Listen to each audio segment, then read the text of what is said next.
Welcome to Armchair Expert. I am sitting across from a recently decorated Monica Padman. Oh, that could go so many ways, like decorated with medals. Decorative medals. Yeah. Yeah, but in fact, it was decorative toenail polish. That's right. But I got a real premiere view of them. Oh, yeah, Dead that's on. right. That's right. They look fantastic. Now, I don't believe he had his nails done recently. We don't know. We have Kal Penn today. Mm-hmm. I got to tell you, Kal Penn, what an amazing story, Kal Penn. You know, you probably know him from Harold and Kumar, Van Wilder, House, Designated Survivor. But what's really crazy and interesting about him is he left all that behind to go work in the White House in the Office of Public Engagement during the Obama administration. Yeah. What a choice. I know. Gosh. I'm so jealous of it because he's a Renaissance man now. Well, he really technically checks all the boxes for Renaissance man. Yeah. We hope you enjoy Kal Penn. He's an armchair expert. He's an armchair expert. He's an armchair expert.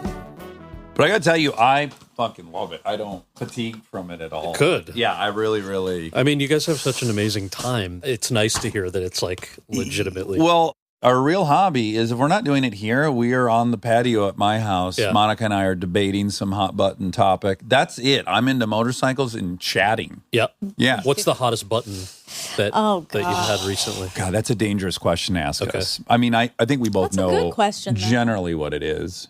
Well, I don't actually. Hottest? Most red? Tacos? let's start. Yes, tacos. Mine are always tacos. I wish it was. It should be. It should be. You're right. We haven't even ventured into the taco No. realm. Well, let's just start by saying the reason they become hot button topics is that we both love each other so much. Yeah. We would love to have the same point of view on things. So when we don't, it's got an elevated weight to it. Yeah. That's true. But this reminds me of, I have a very good friend who I worked with in DC.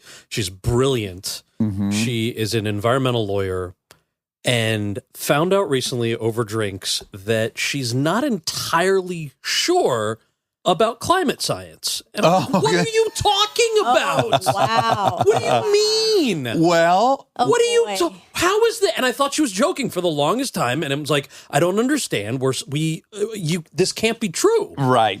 And then, and I was like, is this like? Are you one of these people who doesn't think we went to the moon either? Yeah. It's like, well, no, that's ridiculous. Of course we went to the moon. I was like, you know what? I'm glad you're defending all of these policies as an environmental lawyer. Yeah. I think we're just going to have to let this one be by itself. That- Ooh. So we talk about tacos. And Well, but look, I say fuck that whole debate. It's irrelevant. Why would we be using a resource we know is finite?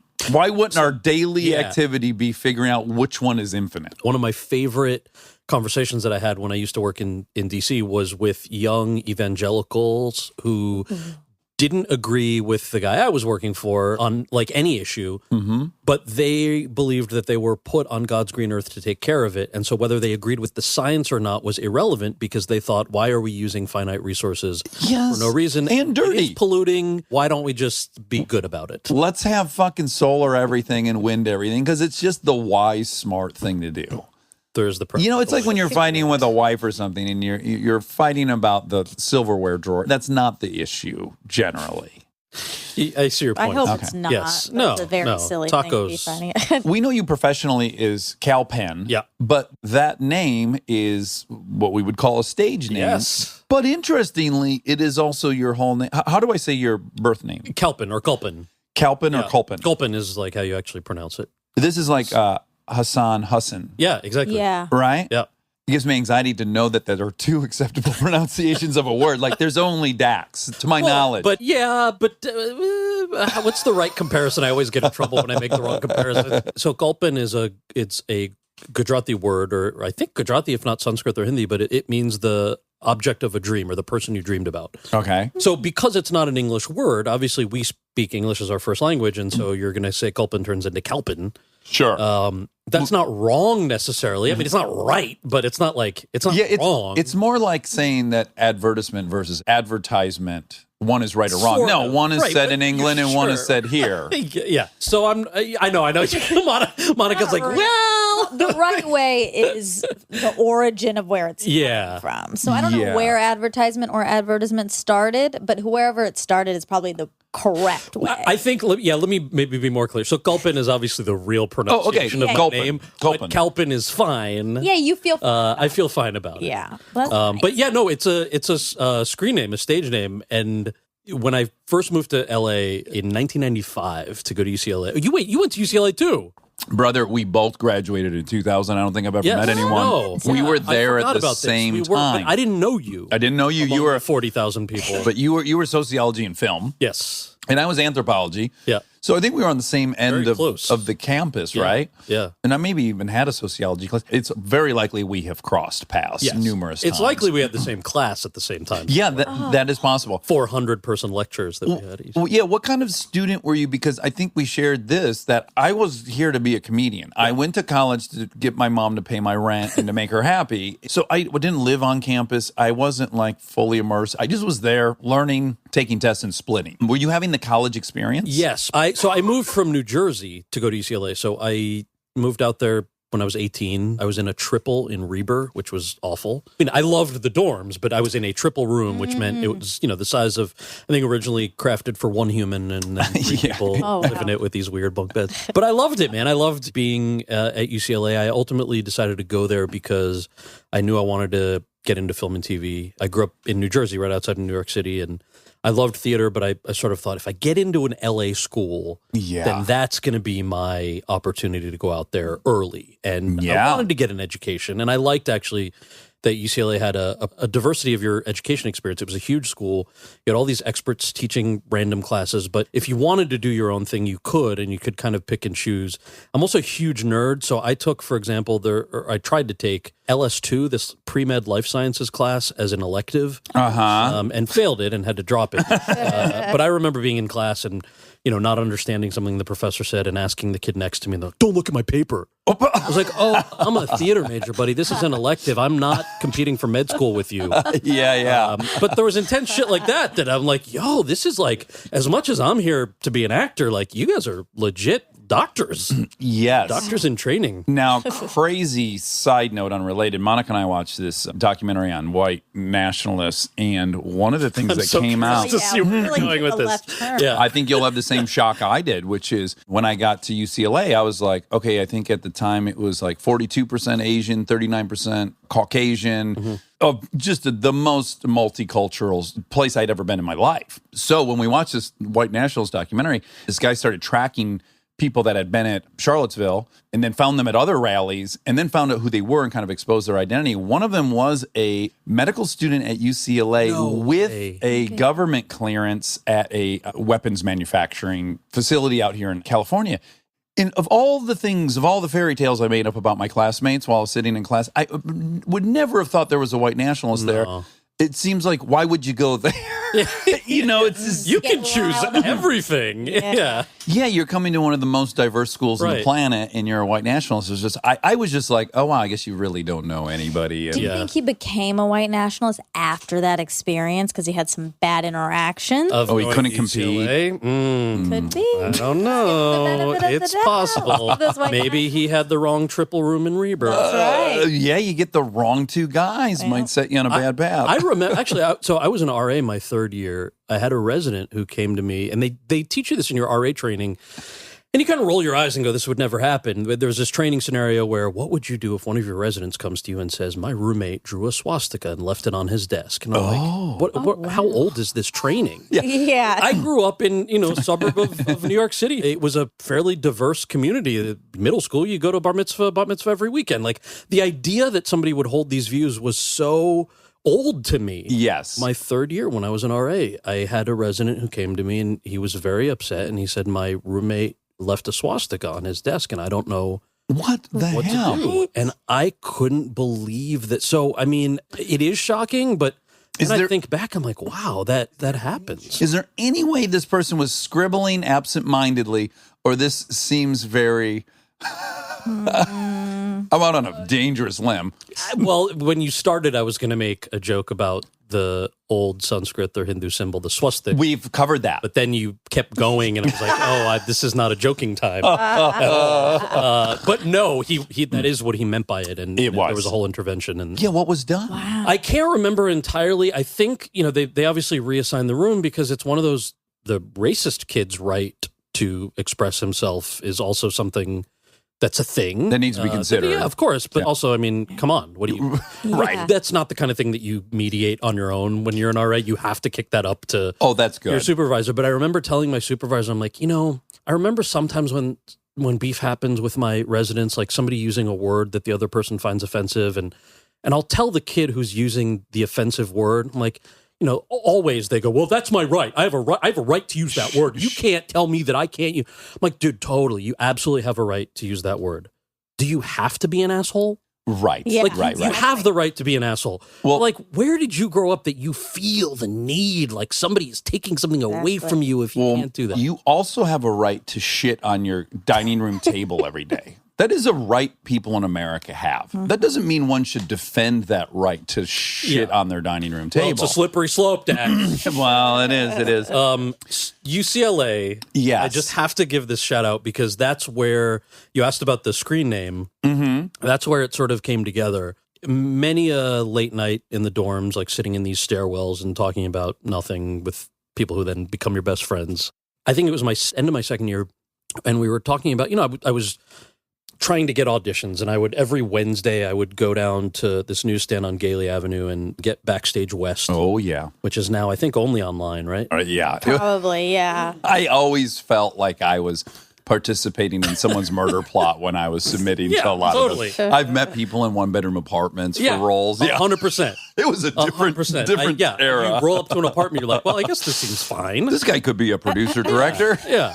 But, you and in those days, I'm going to seriously date myself here, but Kinko's was cheaper than the UCLA library to run off resumes. Oh, sure. So you'd have to physically run off copies of your resume. And then staple for a couple hours. First. You're right, because they by were 10, not 8.5 by 11.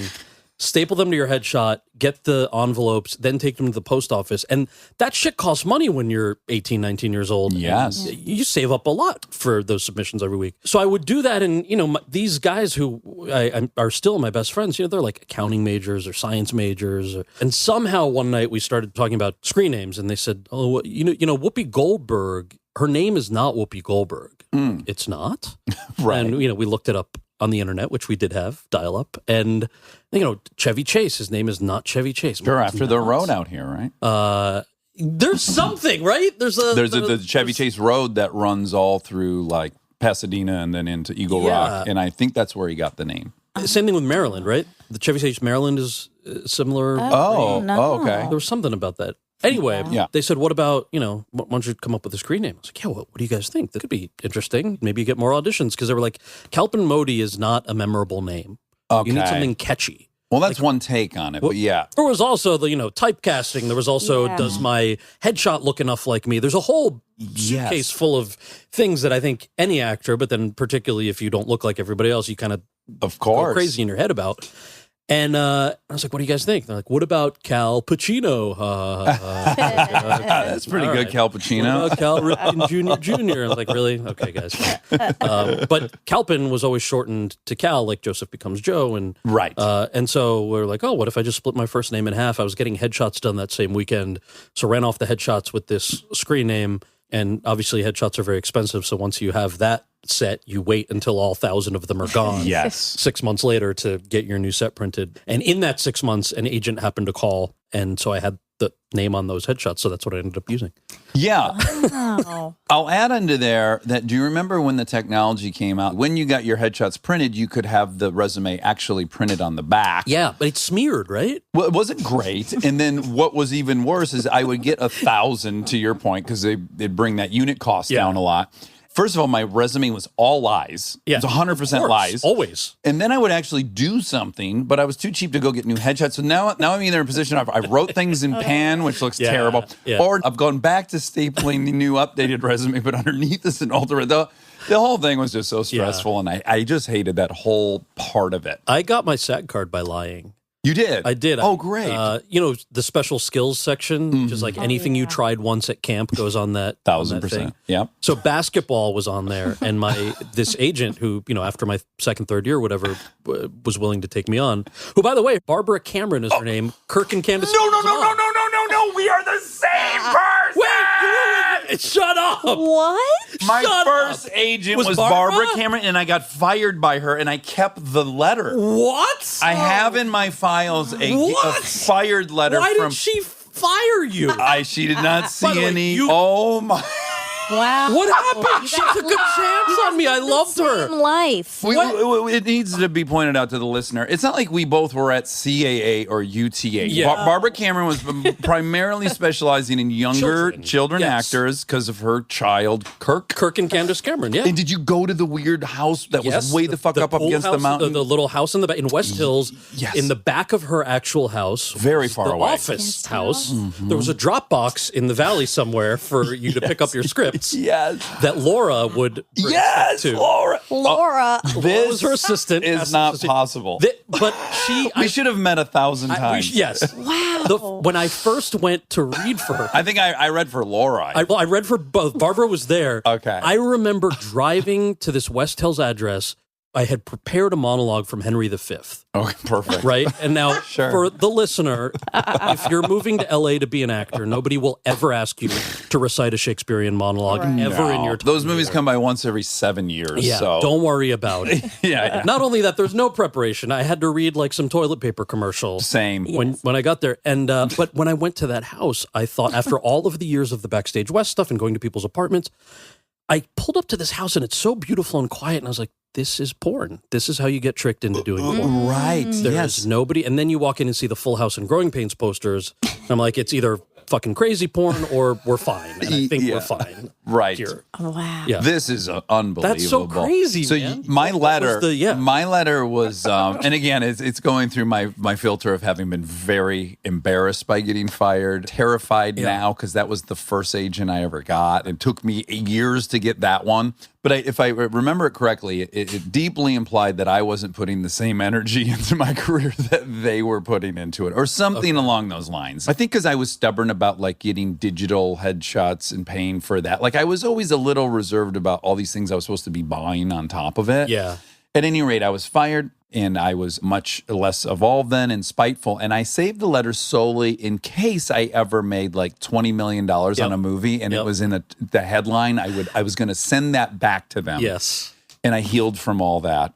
And I would never do that now. But alas, I still have it. I have a rejection letter from Abrams Artists Oh, sure. where I had a friend who was rep by them, sent the headshot, and it was a rejection letter. And they called and said, we just want you to know, because you know you're a friend of a client of ours, that we think you're fantastic. We just don't think there's going to be any work for somebody who looks like you, and we just wanted to be honest about that. And I was appreciative at the time in the kind of self-loathing, I don't know what I'm doing with my life way that you are. But I saved that letter for the same reason, where I thought, one day when I work, I want to just take this letter out and look at it. And I was like, or I can learn to move on and heal. But I do still have the letter somewhere. You come to realize that it's a poison you're drinking, hoping to hurt the other person. I want to know before I frame this, because I can imagine one of either two scenarios. One is you're happy to talk about being first-generation Indian and all the different ways that's affected your ride and journey here.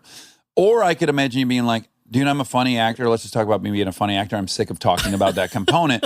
The reason I'm very selfishly inclined for the former is that half this podcast is first generation Indian. We talk about it all the time. Yeah. It's true. There's just a ton of things that I think you, being only 2 years younger than me and then 9 years older than Monica, you spanned something. You know what I'm saying? Like the difference between when you entered and where we are at today, you actually lived through that whole thing firsthand. Yes. And I think there's a lot of interesting stuff about that. What is your overall opinion about having to always talk about that? Well, I mean, I think you hit the nail on the head. You guys are an exemption to my to my rule of, because the latter is always trailing for most actors. Like, man, come on, I just want to be funny. I just want to be funny. Yeah. Then there's the more appropriate times and places where it actually fits into like the narrative of what you guys have been talking about in the past and some of the guests you've had on. So yes, I'm happy to. When I read about your story is Monica and I listened to this great episode of Malcolm Gladwell's podcast where they talked about the power of the token. Yeah. And it was really all about Sammy Davis Jr. And it was about like basically what he had to do to be the first one through the door and what women who are the first ones through the door go through and what they're asked to do before it evolves. And then unfortunately, people then end up getting judged, especially Sammy Davis. He gets then judged by a different era of how people were expected to act. And it's just a little unfair and a little unfortunate because he was the first one in. He was like the first one through. I'm not articulating that entirely I think you right. are. Well, because when we had Hassan on, he referenced Harold and Kumar. He said that for him was the first time it was like, oh, I can do that. Or it was like a light bulb for him. So yeah, you were definitely at the precipice of this whole shift. I think we've all had that though. Like for me, that person was several people, but it was Mira Nair when I was in 8th grade and Mississippi Masala came out, which is a movie she directed Denzel and Sarita Chaudhary in. And I remember seeing that as I was, in eighth grade, went to the movies with my parents and a cousin. And it was the first time that I'd seen people who looked like me, who were, first of all, actual real humans, right? Not a cartoon character voiced by somebody who was not actually South Asian American. Right. Nor somebody eating monkey brains in like an action movie. Yeah. Or serving tea to Indiana Jones or something. Yeah, I'm talking about Temple of Doom. But when you don't see yourself is when you notice, right? Yeah. If you grow up seeing yourself, I think you sort of like don't necessarily feel what that is. So for me, it was that movie when I was sitting there in 8th grade going, wow, I already know that I love this, but maybe this is something that I can do. And then there were plenty of other people who had done it before. Ajay Naidu, for example, in Office Space. And so for me, it was all of them. So it's interesting that Hassan's first time seeing something like that was Harold and Kumar. Yeah, that's crazy. Yeah. There's like steps along the way that would be different if you were replicating your whole thing today. So like even the name. So they were being generous and saying it was a hard name to remember or something, or it wasn't a significant name. Well, you in my real name? Just initially, Yeah, well, I mean, it was a bunch of things at once, right? So there obviously was the aspect of my headshot is what I look like. Yes. And my name is what it is. It's my birth name. And anything that you can do to get in the room, this is sort of universal for any actor. You're going to do it. Yeah. Right down to the lying in the special skills section. I'll tell you the SAG story later. But so one aspect of that to me was the name. Yeah, I definitely think part of it was whether having a less ethnic sounding name would work, quote unquote, or not. But it was also the new headshots. It was also, to my college friends at least, I don't think for them it was entirely an ethnic conversation. It was also a Kal Penn just sounds catchy. Well, Whoopi it does. Goldberg, I forget her real name, but like it's such a look it up. It's such a Raman. Can you look up Karen Johnson? Karen Johnson? Karen Johnson? Does not have the same pop. It doesn't have the same thing to it, right? So to them it was that, right? So it was all those different factors. But yes, of course, part of it was whether Kal Penn sounded more palatable to a casting director or an agent. And in the case of Barbara, the name had nothing to do with why she brought me in, or so I was told, and I believe her. She was sweet and honest. Yeah. Until she fired you. me. Yeah. Until she questioned my work ethic. I do want to know what you lied about to get into SAG. Basketball. So I put basketball under special skills, and Laura called one day and said, "Hey, honey, I have an audition for you for a Nike commercial." And I had just taken, tell me if you took his class, Joshua Moldavan. It was a geography class, but it was sociocultural geography. Now he's at Swarthmore, I think. He was like a cool young professor who used to sweat on his students. So like if you were sleeping in class, he would stand over you until a drop of sweat hit your notebook and woke you up. It was gross, but he was awesome. Yeah. And deniable in court. You know what I'm saying? It's like also a genius way to do corporal punishment. It's like, I was sweating. Huh? Some got on him. Yeah. I had just taken a class of his where he talked about how Nike was manufacturing shoes in China. And because he was this attractive white dude in a suit, he would talk about how, he would go to inspect some of these plants and people would say, oh, you're an academic and you're this good-looking white dude, and they would give, in his words, they would give him all this access. And all these managers would joke with him about how many people lost their hands in these Nike machines making people's shoes. So he would share these stories with us. So when Laura called about this Nike commercial, I was like, oh, really? You got to call this week? And I was like, well, obviously I'm not going to say no because I need the job. And I'm obviously not going to change anything by not going to this audition. She goes, but honey, I just want to know, so you play basketball, right? I'm like, yeah, of course. Yeah. Cannot, just for everybody to know, I cannot play basketball. I love it. Sure. Love shooting baskets. I am terrible. So she sends me the information, and it's the second floor of some casting office in Santa Monica. And they go, hey, so listen, the accounting firm downstairs complained. We've been dribbling basketballs all morning. The audition has two components. You're all dribbling and you're talking trash. So we just want to make sure before you go, and it was one of those group auditions, want to make sure that everybody can actually play, right? And all these dudes are like, yeah, of course. Why wouldn't I? And, Kal? I'm like, yeah, of course. Absolutely. And I'm like, oh, God, okay, so this is like a real basketball commercial. We go up the stairs. We're shown the basketballs and told, please don't touch them. Pretend you're dribbling.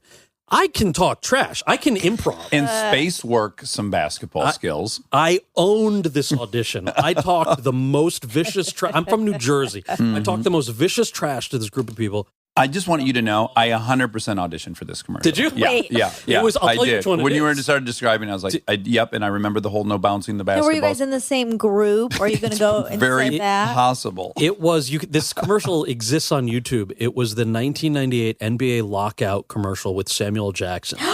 That's a great commercial. It's a great commercial. So she called and she's like, so you booked the job, you're getting your SAG cards. Like, okay, this is awesome. I show up on set and it's Samuel Jackson's there. These other two guys who can play basketball are there. All these Nike execs in suits and like awesome high top Nike sneakers. Of course, all I thought about was that professor and how many people's hands had been cut off making these shoes. And then we start rehearsing and they're like, shoot a basket. And it goes on the roof of this house. We're like playing basketball in somebody's front yard on the driveway. And they all look at each other and they're like, all right, let's take 5. Oh, boy. And somebody comes up to me and says, you really can't play? And I'm like, I mean, this is how I play. I think I'm a little nervous. And they decided to make the spot about how bad these guys are at playing basketball. Oh, my God. They had to completely 180. By the way, funnier. If you guys are all talking trash and that's you're better. terrible. The way they got away with it was by saying, shoot the basket, but cover your eyes so it looks like you missed it for a reason because you couldn't even see. Oh, this is getting very complicated now.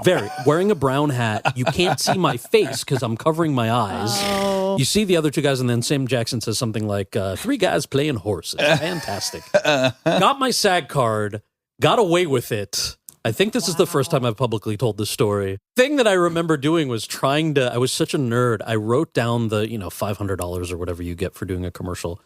And I thought, when I have money that I can donate, I want to donate it to somebody that Joshua Moldavan says that I should donate it to for those sneakers. But I know you're laughing at me. I still don't wear Nikes because of that class. Wow. Really? Yeah. And I don't know their labor policy now. I would like to think it's evolved, but who knows? I'll look it Yeah. up. I'm choosing to assume it's gotten much better because I wear a lot. Because the world has gotten better. And they have great, seemingly great, practices now that they promote on their commercials about women. And I'll look in. They got behind. Check. They got behind Kaepernick. Yeah. Growing up, Mom was a perfume kind of inspector or something. She worked at some perfume factory. There's a big pocket of them in New Jersey, right? Yeah, New Jersey and New York. So she got her master's in chemistry. And got this amazing job. She would sit in a room that has no smell. Like a neutral room. Yeah, carbon neutral, whatever they call it, room. Yeah. They would give her little samples of these thousands of gallons of perfume that they manufactured. She would smell them against the control sample that she would also smell. and write down the chemical formula and whether it was off or not. Oh my goodness! And she could do that. Her nose so is the that. human nose is apparently still more sensitive than any computer that we can make, and women have way better sense of smell than men. But That might explain why men fart more than women in public. You know, perhaps. I don't know. could never get a fart past my mom. No, she would immediately know what you ate and She the would chemical know, and composition. I'm not kidding. You would fart, and she would go H2S. I was like, "Gosh, thanks, Mom." But you know, when I read that about her, I went straight to, did you ever read Fast Food Nation? Yeah. Remember, the guy writing the book goes to one of these perfume factories, which is where they also make the food additives, Yes. and they make French fries taste like French fries. And the Yes. guy's sitting in a room, and they just hold a test strip Yeah. under his nose. And not only does he smell beef, he smells beef cooking on a hot grill. Like, it's more than just the meat Yeah. smell. It's the smell of meat cooking. Yeah. And that's added to a hamburger at a fast food restaurant. And I was like, this is an Oreo. Like, they held it like an Oreo. He couldn't say the exact products, but he said Yeah. enough.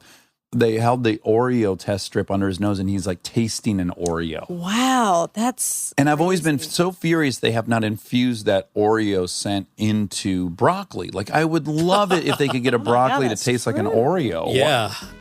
Stay tuned for more Armchair Expert, if you dare.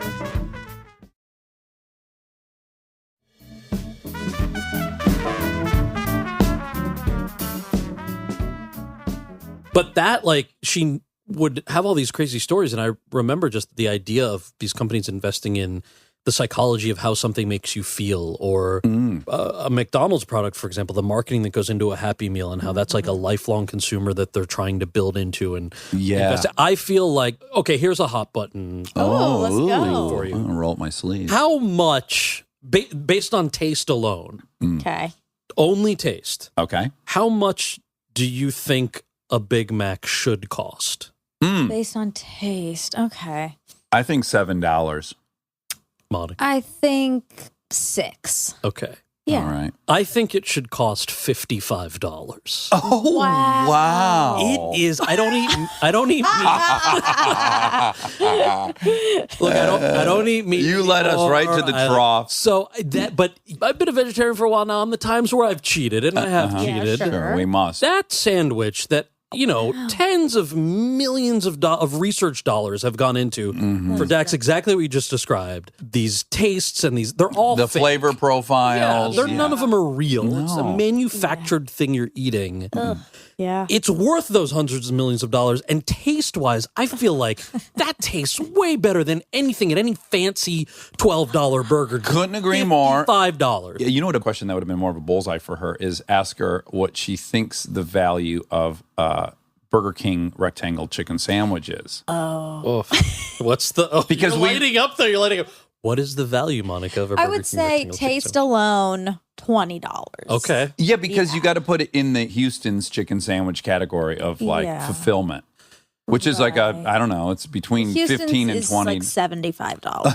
It's not Houston's. That is not. We're not saying that. $20, you said? Yeah. Do you like maybe it? 18. I haven't had the Burger King one. What's the difference between that and like the Wendy's spicy chicken sandwich?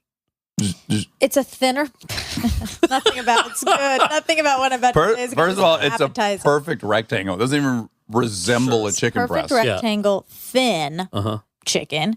And then you put a lot of mayonnaise and ketchup on that. Okay. A little bit of lettuce.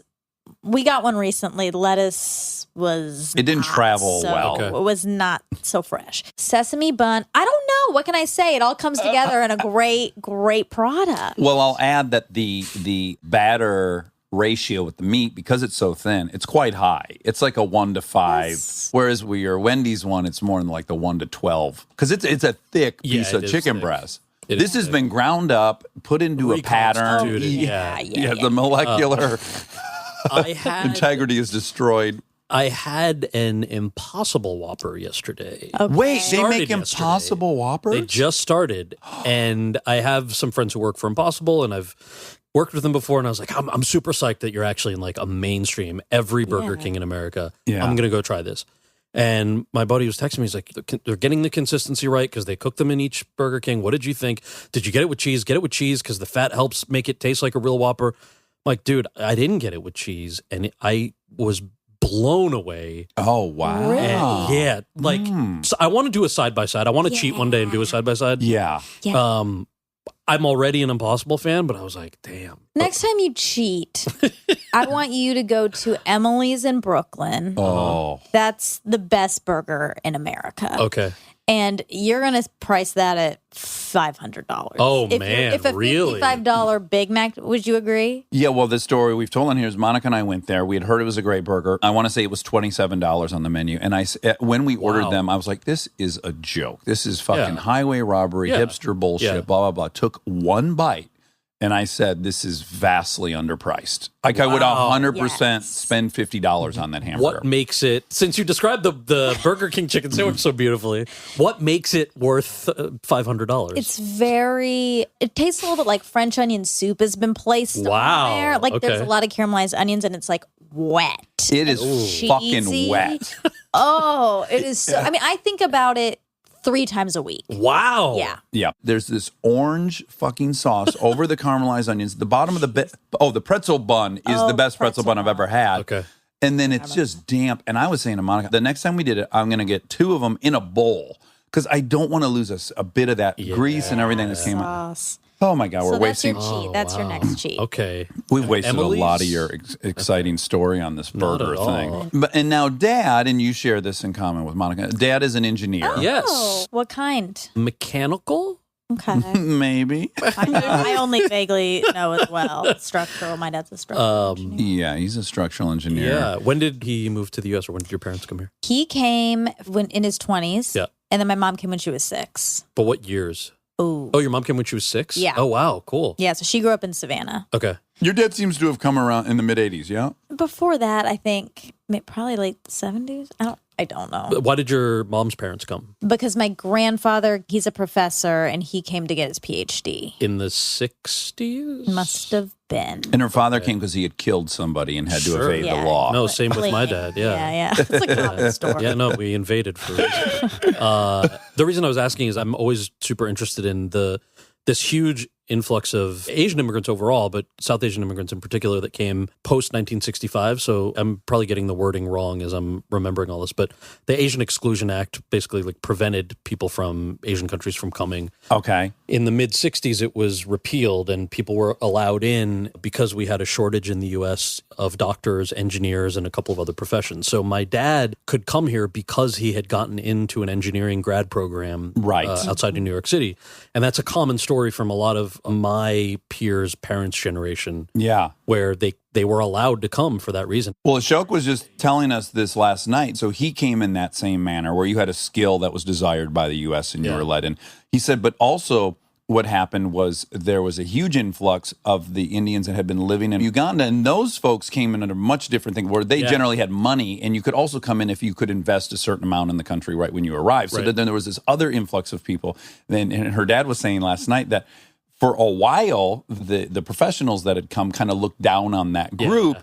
But then it turned out those stores they bought, the convenience stores, the small motel chains, all this stuff that after a while, he was like, they're kind of crushing now. Yeah. And he was just saying how that was kind of a transition that happened with the different groups that came in for different reasons. Yeah. And then there's like the post-80 or post-85 wave of immigrants that came under family reunification that tended to be more working class also. Uh-huh. I think it's so interesting. It really is. Monica, I'll let you tell your version, but in general, Monica was mostly around all white kids, and she was like, I'm going to be white. That's my lane. I'm going to do it. Yeah. I was very anti being Indian. And I was avoiding anything that made it seem like I was. Yeah. So I was really trying to be as white, just fit in, be like everybody else. Yeah. And then when you were I'm from Georgia. Yeah. So when you were 17, what happened? Something happened when you were 17. when I was 17? This movie came out, Harold and Kumar. Oh, was I 17? Yeah, 2004. It wasn't Harold and Kumar for me. It was Bend It Like Beckham. Oh, yeah. And this is a horrible thing, but I was I don't like that. I was the opposite of normal people. And I was like, I don't like that there's Indian people on that screen because Why can't they it's- just be doctors? Oh, exactly. Those brown people Yeah. shouldn't be on screen because that's going to call out that I am. Like, it's going to make it very interesting. clear that It's going to put I- it in the zeitgeist. Being Indian is going to just put it in the zeitgeist. and then I won't be able to avoid that. Can I ask the 17-year-old you something? Sure. So was the issue that it was an identity film? Like, would you have felt the same way if Growing Pains had a neighbor named Seema? No. I think it was because that was part of the story. Yeah, okay. It was part of the narrative that she was Indian. Because Yeah. I wanted to be an actress by then. So I was not like, it was cool if like the neighbor was, Yeah. I mean, I guess I wished it was an Indian girl neighbor named Michelle though. Oh, interesting. Like I okay. didn't even want Yeah. that, if I'm being honest. Yeah, no, remind me to tell you a story about the characters in my new show are named a certain way for a reason, which I'll get to Okay, in a second. interesting. Yeah. Yeah, so that was what it was. I just like did not like that these things were getting exposed. It was blowing my cover in a way, Okay. which is a lunacy. I mean, it's crazy. It's your exact feelings in your story, and there's no right or wrong. Because this becomes something that I do want to talk to you about, because you've had moments in your life, like 24 is an example. Yeah. Yeah, tell me about the conflict of 24. So I actually like 24. There's an article, I think it's New York Magazine or something, that I did this interview, and I if I remember correctly, it was like a little snippet that the journalist took. It was part of a larger conversation where they asked me about racial profiling. The thing that keeps reemerging that people keep asking about is, I read that you didn't like the role that you accepted on 24 because of racial profiling. I was like, not at all. Uh-huh. I had this 4-episode arc on 24 where I played an American-born kid who was radicalized and becomes a terrorist, takes a family hostage. Mm-hmm. So for 4 episodes, I'm holding a gun to this family. And, two things that terrify me, terrorists and guns. Sure. Yeah. But I remember, booking that job. The time I booked that job, we did not have American-born radicalized terror from people who looked like me. Yeah. Right. We had them from the Columbines of the world and from, the sort of white supremacist side of things, but we had yet to experience brown folks who had been radicalized in that manner. But the UK had experienced that before that arc was written. So I remember doing a ton of online research and like Googling stuff about who these guys were in the UK and what these chat rooms are like. And after like 3 days of doing this, I called my manager and I was like, I'm about to email you a full list of links from my web history just because I would like there to be a digital trail of why I went on all these websites. Smart. Because I started worrying, like, what am I doing? This is like, Yeah, it's I'm red doing flag this as galore. research, but It's like as if there were a red flag on your keyboard and you just kept hitting it over and over again. yeah. So the nuance that I think was cut out of interviews like this was about that journey and how, unfortunately, now we are dealing with things like that. Yeah. At the time, we weren't. And so it was an interesting thing where just as an actor, you mentioned identity conversations versus I just want to be funny or I just want to be an actor. Yeah. So in that sense, it's sort of like, well, what's my role here? You can look back and say, that was a stereotype. At the time, we didn't have homegrown radicalization that looked like me. It Right. was- Well, because the thing I've always been really sympathetic to, generally I've always thought of it with black actors, is that it's already harder for them to succeed. Yeah. It's much harder. Everything's stacked against them. And then should they somehow overcome all that, I feel like there is an inherent obligation to now represent the black community and be involved and always evaluate anything you do as reflecting on the broader black community all the time. And I have always just thought, that is just a double unfair. Now, do I respect people who take on that role? Do I think they're heroes? Absolutely. There's that great episode of Master of None where they kind of go into whether or not they should do the accent. Yeah.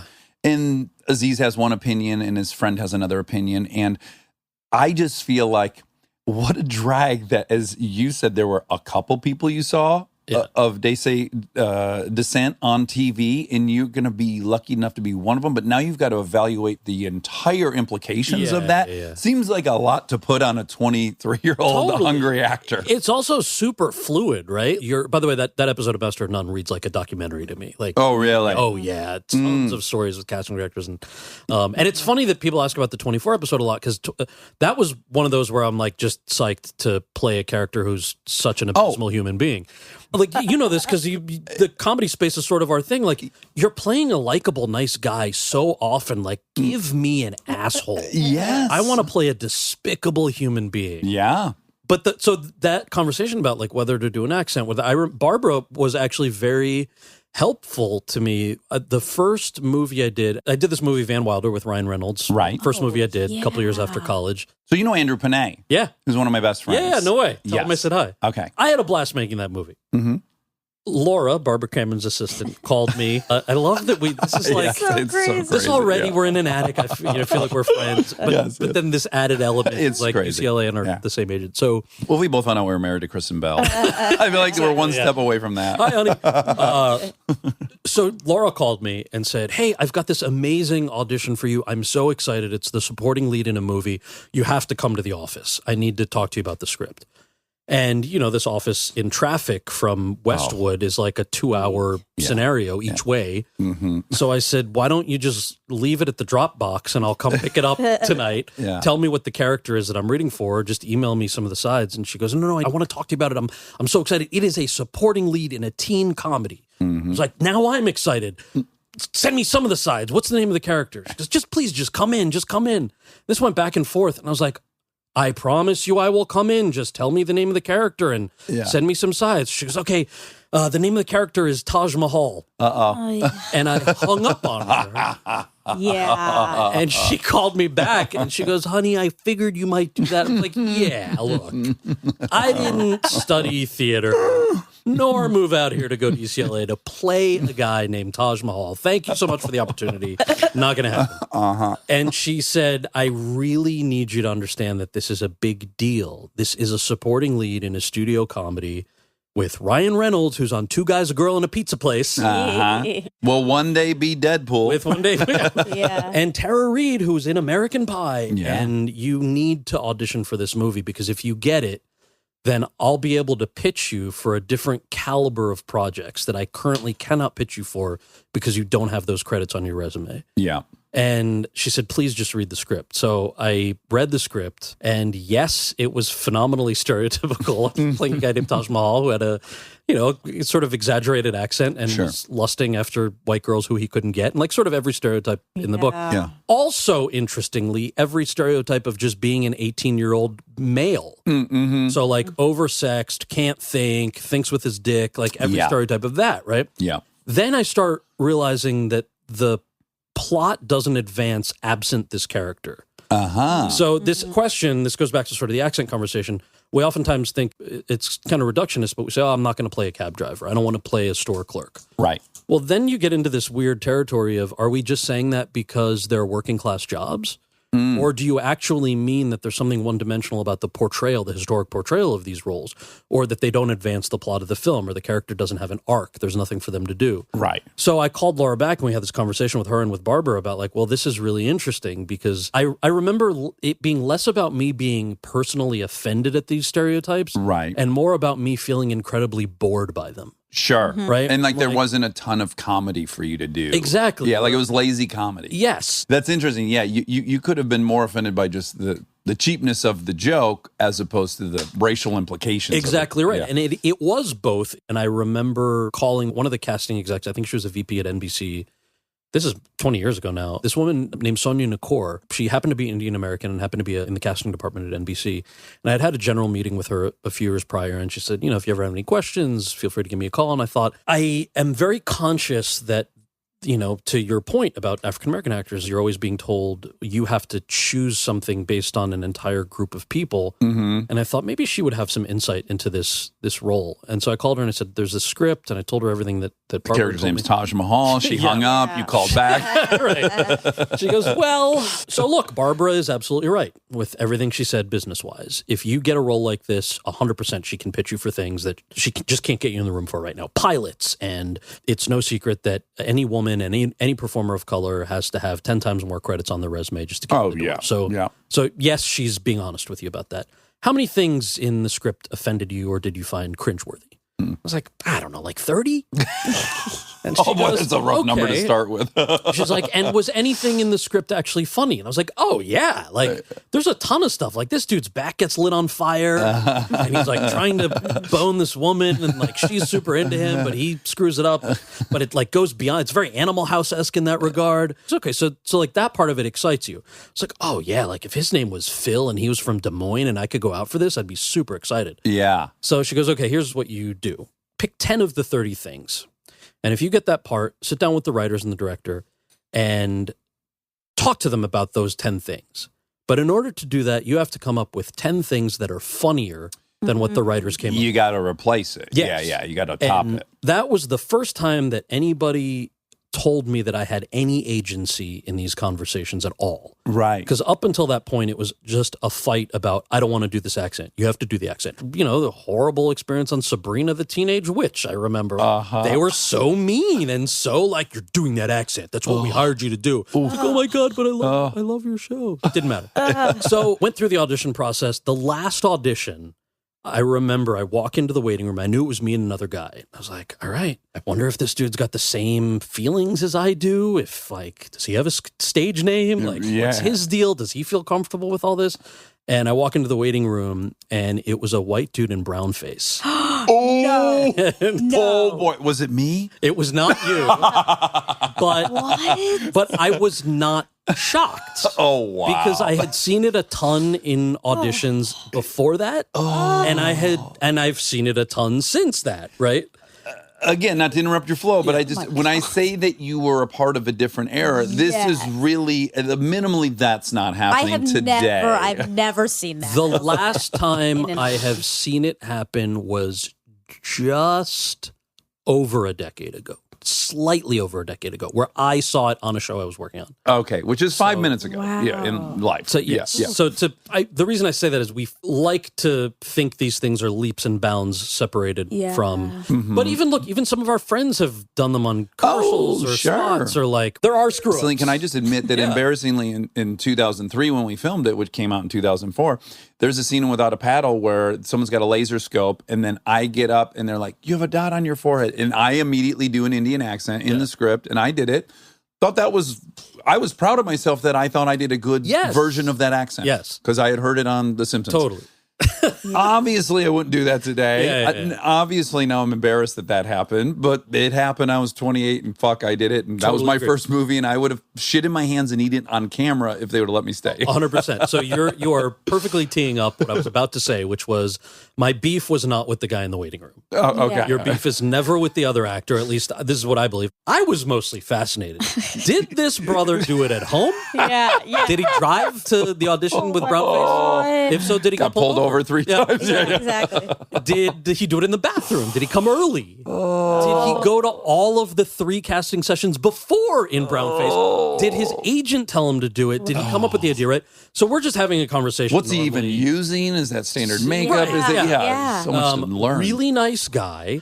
But I told myself when I saw that he was not allowed to get that part. Right. So any of the conversations that I had with myself about the 30 things or the conversation with Sonia about the 10 funny things that I could come up with or feeling like I hate that I need to have those conversations at all because I just want to be funny. All went out the window. Yeah. When I saw this dude in brown face, I was like, nope, you are not allowed to have this part. Right. And so I'm like, I am going to do whatever I have to do to get this part. You don't get that credit on your resume. I want that credit on my resume. I want to audition for pilots next year because I did this movie, right? Yeah. And in the audition, like, Ryan is an incredibly funny guy. Oh, yeah. Andrew was awesome. The director, Walt Becker, was really fun.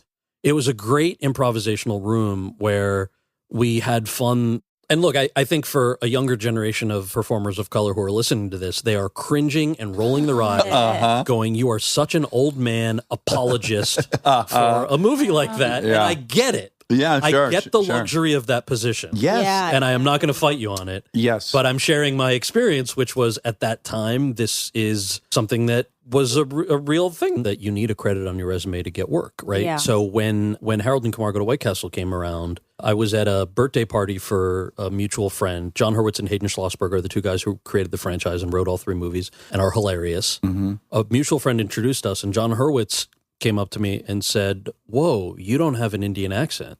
And it was the most off-putting thing, right? You're at a buddy's birthday party in L.A. Yes. Some douchebag is like, oh, you don't have an Indian accent.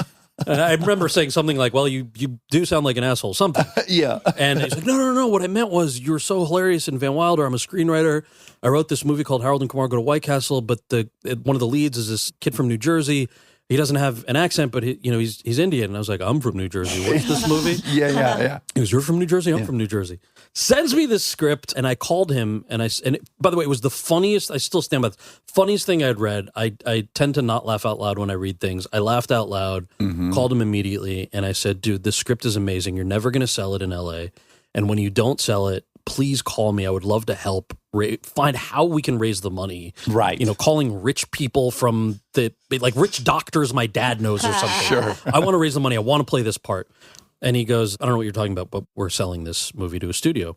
And I said, yeah, but they're going to, I have friends who had written movies with Asian American leads, and they were told by studios, we'll buy it if you change the ethnicity of the leads. Right. Any white ethnicity, right? Sure. And they said no, and the movies either didn't get made or were financed independently. And John Hurwitz said, well, I don't know about all that. I can tell you that I'm going to sell a script called Harold and Kumar Go to White Castle. I am not making a movie called David and Jason Go to McDonald's. and that's all there is to it. And a week later, he called me, Senator, which I forget what it's called now, but a company called Senator had sold it. New Line and Warner Brothers had picked it up.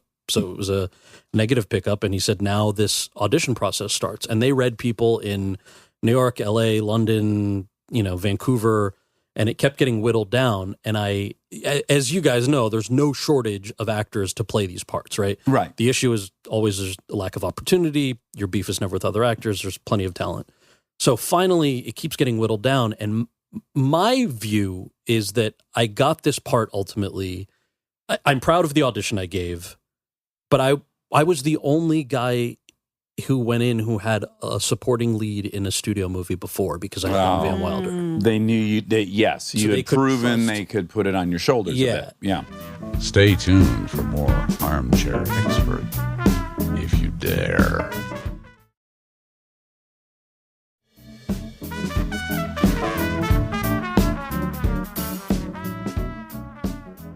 So you end up doing a movie that is really quite a huge step forward Yeah. in Harold and Kumar, and then it required this thing that was opaque or Yeah, like I just wouldn't have had that credit on my resume. And Yeah. had I not done Harold and Kumar Go to White Castle, I would not have had the chance to do a movie called The Namesake, which I loved, based on a novel that Mira Nair directed, who was, if you remember, the reason I was inspired to be an actor to begin with. Because her son was a big Harold and Kumar fan and is essentially the reason why I was allowed to. And again, Hassan sees Harold and Kumar, and Hassan is That's empowered to become Hassan. Yes, So so I get 10% of everything That's that Hassan right. makes. To your point, it's always a fluid conversation, right? To me, an accent is never a reason to do or not to do something. Historically, it's used to mask subpar writing or Yes. subpar comedy. And it's tricky to sort of navigate what that means. And I think it was Mira Nair who said in an interview that she is not a fan of cultural ambassadorship.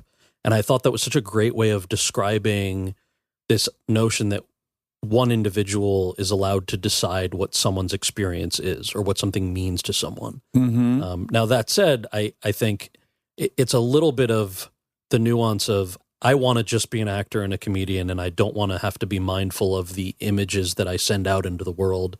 But the reality of the 13-year-old me who would get bullied because something like The Simpsons or Indiana Jones and the Temple of Doom was the only frame of reference that kids in school would have is like, okay, there's also the reality of what John Cho calls the 14-year-old me. Would the 14-year-old me be proud of what I'm doing right now? yes. And there's no right answer. It's all very fluid. There's all sorts of nuance. John Cho has never played a stereotypical role.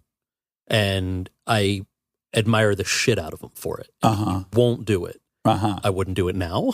Right. My path to doing that buddy comedy was very different than John's path. And I admire our peers who have not made the choices that I made. And I will say without a doubt that I had a great time improvising with Ryan Reynolds on Van Wilder. Yeah, all things can be We true. try to make these things binary, and they're way more complex than just that. Yeah, I think it's just like if you feel compromised or not. And even if you do, there can still be good things that come out of it, or the experience can still be good if we're defining our lives by the experiences. It sounds like the experience was good on that movie. Yeah, I mean, I learned a lot. I had the first scene that we did was Ivanka Basilovic, who's a fantastic model actor. She and I were in a scene together where we are trying to make love, and I have all these scented candles and massage oils, and my back catches on fire, and I had to get fitted for a prosthetic back, which is a tiny piece of silicone that goes over your real back with little holes in it so they can A, light the fake back on fire, and then B, when the director yells cut, shoot ice water up in between. Oh. Because otherwise you'll actually burn because it'll go through the silicone. And the first day of any real movie, I'd done some smaller films before that, and the entire crew was distributed this fire retardant gear and masks. Right. They're all in like God. hazmat suits. And I am in boxers and socks.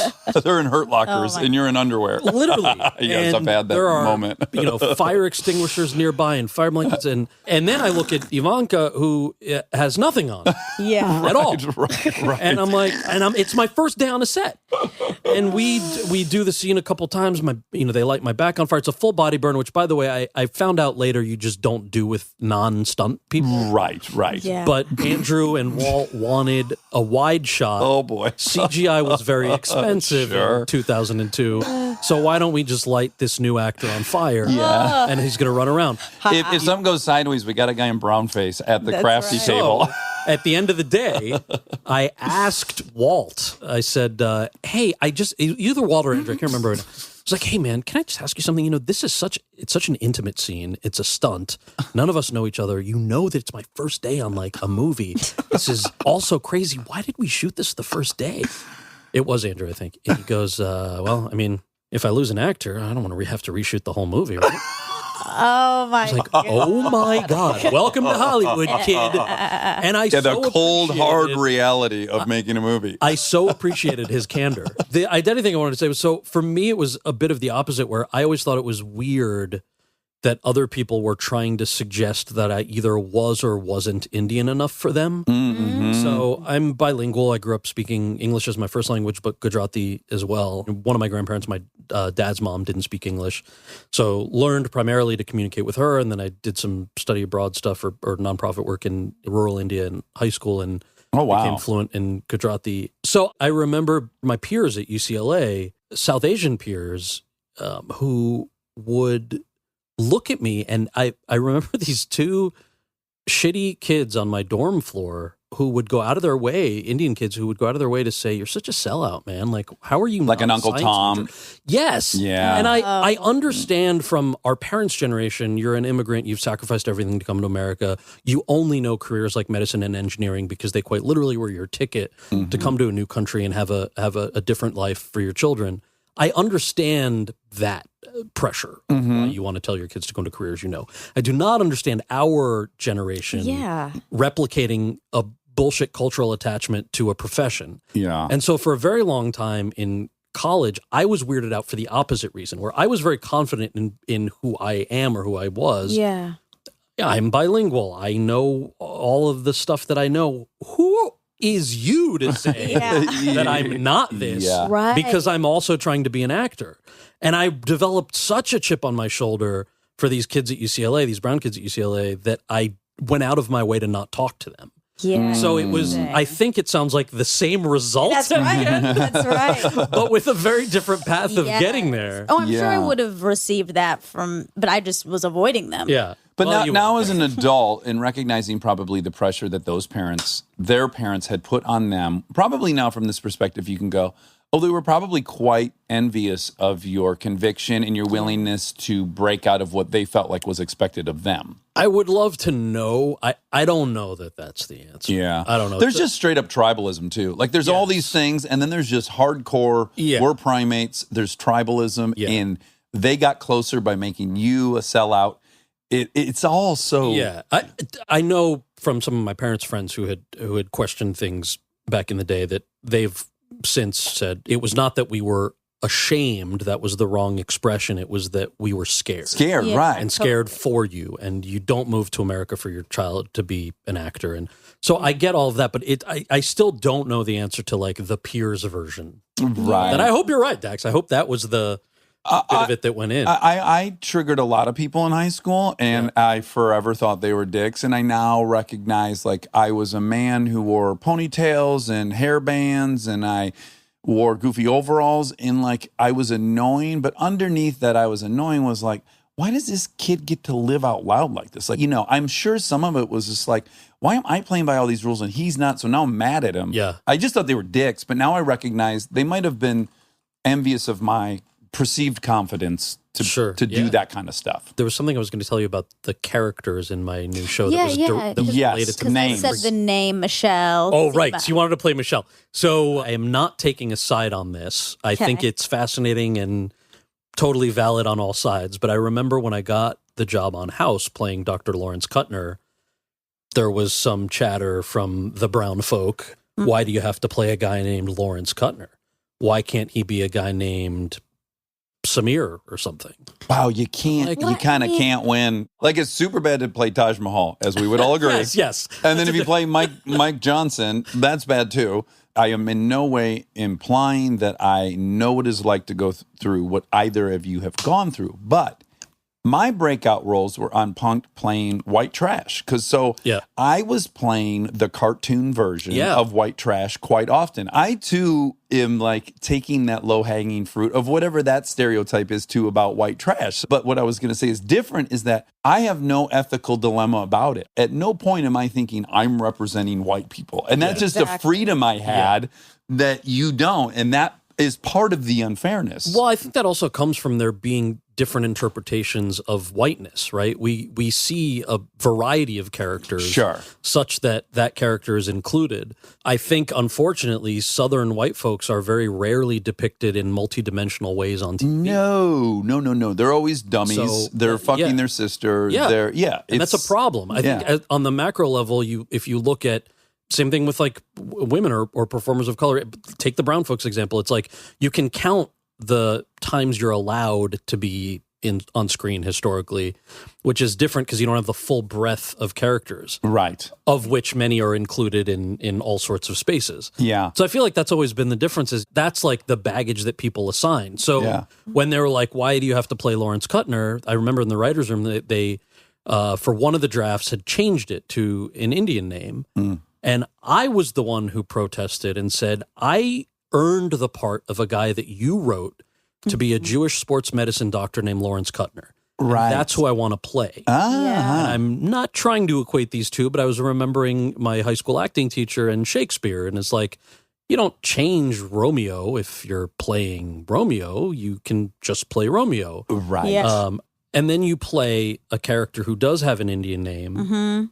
And brown folks say, how come his name can't be Gary? Right. Yeah. Like, yo, you guys, what do you want me to do? Enough. I just want to go by the number 8. Yeah. My character's name is number 8. So for Sunnyside, which is my new show, my character's name is Garrett Modi. Modi is my real last name. Open Modi. And you're getting to use it, which you normally don't. Right, yeah. Yeah. And I also thought my parents would be pleased, and my dad was like, why are you using our last name? People will be confused. I'm like, nobody's going to be confused, Dad. It's like, look, Mindy uses her first name. Like, people use their first names on shows. Right. Seinfeld. Yeah. Seinfeld used his last name. Yeah. You're not Seinfeld. I'm like, okay, fine. So very good point, but still.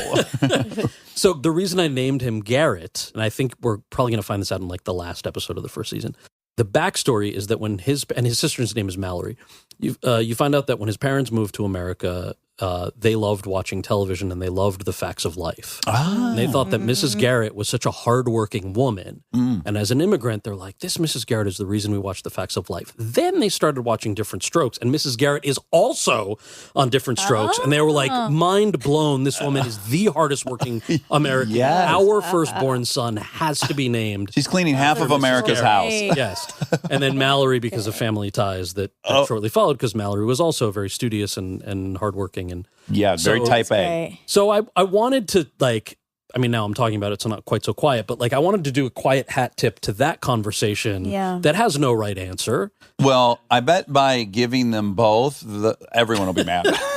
Yeah, no, happy. Like you almost Fine. you could think of it as a hack. It's like it's both Yeah. now. Oh, yes. The reason I remembered this all goes back to the sellout comment that went back to UCLA. I don't often read my @mentions on Twitter or Instagram. It's best not to. Somebody did slide into my Insta DMs calling me a sellout because I'm playing a guy named Garrett in a new NBC show. And it made me think of these Indian kids at UCLA. And I was like, but I mean, I laughed. I sent it to my co-creator, Matt Murray, and I was like, hey, man, this dude totally took the bait. We had Moses on that show. He's Moses one of my is friends. awesome. I love him. I was so happy to see that He's got on there. hilarious. Yeah. He does this crazy thing on the carpet where he's posing. I think it was his first TCAs, and it's such a weird, He's like, awesome. thanks to my pose coach. Yeah. He's doing this like crazy. He's so funny. And today he found on Getty Images that you can buy a photo of the weird pose for $500. $500.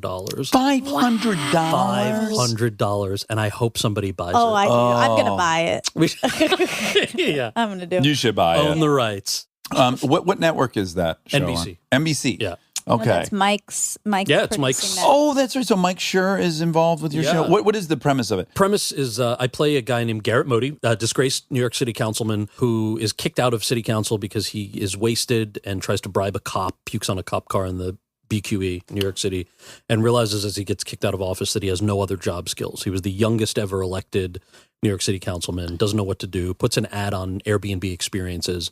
For $50 an hour, I'll do whatever you want. And okay. This group of immigrants hires him for a day to help them study for the citizenship test. Oh.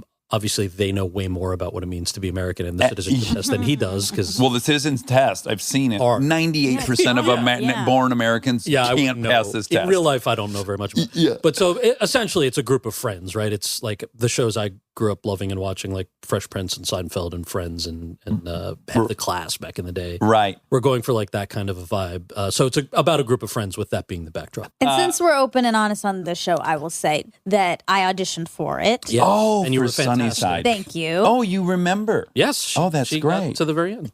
And it is so funny. It is. It Thank is. you. It is. Thank It's you. going to be great. What were you I can't wait auditioning to see play? it. Cal's sister. Yeah.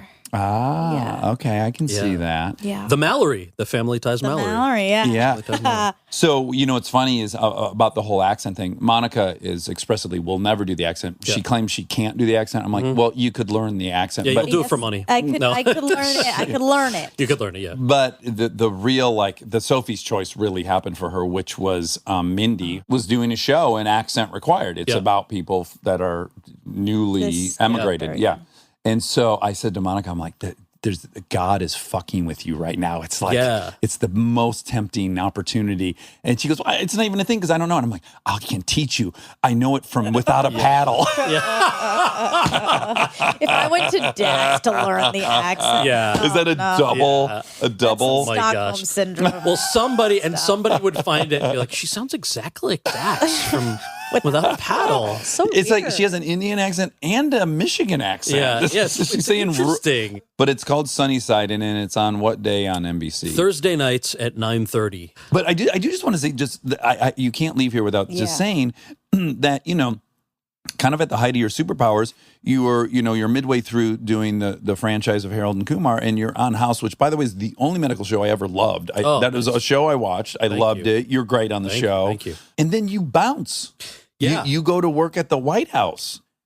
Tell me how you got to that point. It sounds super random. It's far less random than I think it sounds. In 2007, when I was on House, there was a writer's strike. So the WGA had a labor dispute, and we couldn't shoot any more episodes after the ones that were written were gone. And right around that time was when all of the primaries were kicking off. Iowa caucus kicks off the primary season. And I had read, I think Obama had one book out at the time. I don't think the second one had dropped yet, but I liked his book. I did not like politicians, and I had no interest in actually working for one. Mm-hmm. And Olivia Wilde knocked on my trailer door one day before we had wrapped for the strike. And she said, "Hey, I've got a +1 to an Obama event that he's doing. Do you want to come?" Like, well, what is it? I saw his 2004 speech, thought it was awesome. I would love to hear him, but what's the catch? It's like, well, it's for about 50 artists, and he's basically going to make an ask to see who can help him in the lead up to the Iowa caucuses because he's running for president. I was like, yeah, no, I don't have an interest in that. Uh-huh. She's like, why not? You were against the Iraq War. I'm like, yeah, both parties got us into the Iraq War. Yeah, but Obama was against the Iraq War. I'm like, okay, but he wasn't a sitting senator at the time. So, so this went back and forth. I ultimately went with her. Let me back up. A guy named Peter Blake, who was one of our writers on House, said, hey, if you're going to go to this event, you might be interested in going to a fundraiser for Obama. I was like, this is how people get roped into shit. I am not a fan of Barack Now Obama. you're committed to two things. I'm a nerd. I am going with Olivia Wilde. She's my coworker. Yeah. She goes, yeah, but, he's going to make an ask. Why don't you see what he's actually like in front of his donors? There's this breakfast event he's doing in Malibu. It's only $2,500 a plate. And I was like, wait, what? Only $25 a plate. Not going to happen. He goes, oh, I can get you in for $25 as long as you don't eat any of the food. I have immigrant parents who raised me right. I can see a deal coming. I was like, yeah, that's definitely a deal. That'd be a fucking good meal if it's worth $475. I had never seen such a breakfast in my life, but all of which only made me cynical. And I was like, well, of course, this guy is just like everybody else, and he's in these rich people breakfasts. But at that breakfast, he started talking about climate change and clearly went off remarks and was calling people out for driving Hummers to this event. It was very, very popular at the time. Wow. People seemed a little uncomfortable, and I thought, there's no press here. This dude is clearly going off remarks. This is not what my poli-sci class said people do. Right. Right? You don't do this in front of your donors. You don't alienate donors. Yeah. That was a morning event. This thing Olivia invited me to was in the evening. During the day, I got my tacos and I read read a bunch of nerdy policy stuff about climate change on his website, his policy papers and stuff. It just so happens that a few weeks prior, I had read an article about ethanol in Foreign Affairs magazine, and it talked about how ethanol can be made from all sorts of things, but this talked about corn-based ethanol. Yeah. And how if you use corn to create fuel, it'll drive up the price of corn in developing countries, and people won't be able to feed themselves if they rely on corn as a staple. So I was prepared. I was like, I have read these articles. I am going to ask him a question. Oh, wow. We're going to be in a room full of actors, and I'm going to be the smart guy. Sure. This will be awesome. Yeah. And I go to this event, and it was very nice. He didn't make any speeches. He just sort of worked the room and getting to know people. And I said, Senator, I've got a question for you. I was at your thing this morning. You think about the Hummers. That was very funny. You almost sound like a reporter. I was at your thing this morning. Yeah. No, I did not sound like a laid back comedy guy. I sounded like the nerd thing was fully happening. And I said, they say that your policy plan talks about investing in ethanol, but, corn-based ethanol drives up the price of food for people in developing countries. So how does your plan account for that? And he looks at me and goes, yeah, I read that article in Foreign Affairs too. My plan is based on cellulosic ethanol so that you can use things like grass clippings and leaves to fuel as well. It's a bridge to cellulosic ethanol. I was like, oh, God, this is so embarrassing. Checkmate, motherfucker. He is obviously. Why don't you run out and get us some White Castle, son? Exactly. I was like, oof, man, this is rough. He even knew the article I read that wasn't on his campaign's website. But I thought it was an interesting interaction. And then he had said some things about the role that artists play in America and sort of said, you guys give people an escape, and I would love your help in making people's lives better substantively. And he was asking for, can you help me in a weekend of campaigning in Iowa? So myself, Olivia, and an actor, she's fantastic, named Megalyn Ichikanwake. My favorite person. She's awesome. I love Megalyn. She's so dope. Yeah, Kristen was on a show with her, and she's just the most She's fantastic. so cool, yeah. So the three of us were non-political surrogates. A surrogate is somebody who speaks on behalf of a candidate so that, they can do a rally and you can be in another state or another place in the same state to speak on that person's behalf. And the Obama campaign had set up this infrastructure where they were reaching out to new voters. It's called expanding the electorate. So they did some math. David Plouffe talks about this a lot in his book. You do the math and say, we can't win this election unless we empower people to vote for the first time. Mm-hmm. So that can be young people who are turning 18 or people in their early 20s who haven't voted before. It can be communities that have historically not voted. So rural folks, communities of color, whatever that demographic is. And we want this campaign to be for everybody. So one aspect of that was student outreach.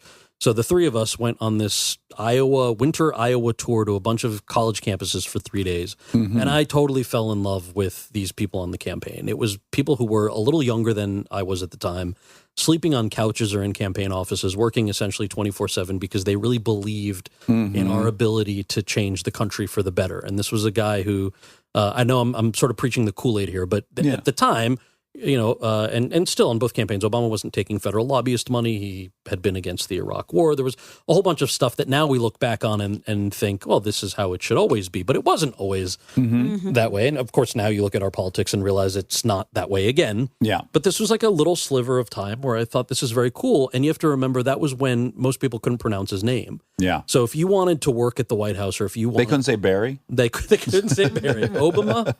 Was that Barack Obama? Yeah. The guy with the big Hussein? ears. Isn't there a Hussein in there The somewhere? Hussein thing. They knew how to pronounce Hussein. Fellow Democrats ran some campaigns using Hussein to try and get people to know. Oh, wow. But at the time, if you wanted a political job or if you wanted to work at the White House, you worked for Hillary Clinton or John Edwards. Those were the two campaigns that you worked for. Right. And so all of these scrappy, very dedicated people on the Obama campaign were people who I related to because they also detested politics as the way it was, right? Right. And they also they never envisioned that they would go and work for a guy who was running for president. Also didn't think that he was necessarily going to win. You just did it because it was sort of the right thing to do. So I'm going to fast forward a little bit. He ended up winning the Iowa caucuses. The writer's strike happened, so I was able to go and volunteer more than just that weekend. Yeah. Megalyn was on a show, I think, that had more scripts. I think she was on CSI at the time. Okay. Had way more scripts than we had. Olivia was married at the time. And Okay. so they both went back to LA and I was able to stay. So I stayed and Obama ends up winning the Iowa caucuses. And then I went to 26 other states on behalf of the campaign over the next sort of year, I guess, maybe a little over a year. And then he wins the presidency and there was an opportunity. So I was essentially working on outreach to young people on the campaign, a little bit of outreach to Asian American communities. And then the campaign had an arts policy committee. At the time, I was doing a graduate certificate in international security on the side, sort of. Sure, It was sure. Side mostly hustle. as a distance learning thing. I'm a big. This is why I was reading Foreign Affairs to begin with. Yeah. So those were the three things that I was kind of doing on the campaign, and there was the Office of Public Engagement, which is essentially the outreach office of the White House that Obama retooled from a more archaic version that it has since returned to. Was looking for one human. They had $41,000 a year to pay one person to coordinate outreach to young Americans and Asian Americans and Pacific Islanders and the arts community. So it was sort of three different jobs under one bucket. And the reason I'm mentioning both salary and the job description is that we tend to think of politics as this monolith, the same way that we think of Hollywood. Hollywood's never going to change. Hollywood is one thing. Yeah. Politics is one thing, or the White House is one thing, and it's not. And that was very true and very apparent when I was sitting in this, I shared an office, probably the space of your attic, maybe even smaller, with 5 other people. So our desks were all You're next like to back each in your other. dorm room. Yeah, basically. For the 2 years that I was working at the White House, I was a junior to mid-level staffer. And these folks had all also taken leaves of absence from their private sector careers. So you had people who were lawyers and pediatricians. Is this the first time in your life you feel like, oh my goodness, I have a purpose? Like, is it really gratifying? Well, I think this is also going to sound very cheesy. I felt like the aspect of it that really floored me was how much of an impact people can have in general when they actually exercise their sort of democratic values. Yeah, The idea that we can do something. Like, yeah, maybe you need to spend a couple hours on a weekend phone banking a congressional race in a state that you don't live in because that's going to be a swing vote on an issue that you really care about. Right. Like, it's actually not that hard. The numbers are there. We just don't do these things. Yeah. And it seems insurmountable. yeah, and it's not insurmountable. And being surrounded by a culture of people that believed that, I think, fueled a fire in me that I didn't know that I had before.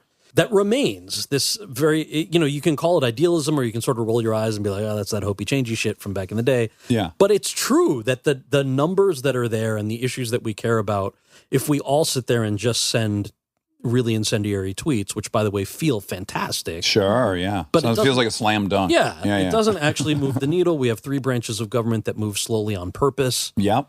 And learning all of those lessons was actually pretty empowering. So when you ask about whether it brought meaning, I think that the meaning was being there for seeing things like the Affordable Care Act get passed, or meeting people whose lives were going to be changed because the Pell Grant was doubled, or college affordability, something as non-sexy as a tax credit for kids to go to college, or anyone to go to college, really, that you could claim to get $2,500. Seeing that pass and meeting people whose lives were going to be changed by that Yeah. was crazy. Yeah. Yeah. Absolutely. Didn't hurt to be there when they got Bin Laden too. But you know, Yeah. Yeah. So is it fair to say you became buddies with Obama? here's the political answer.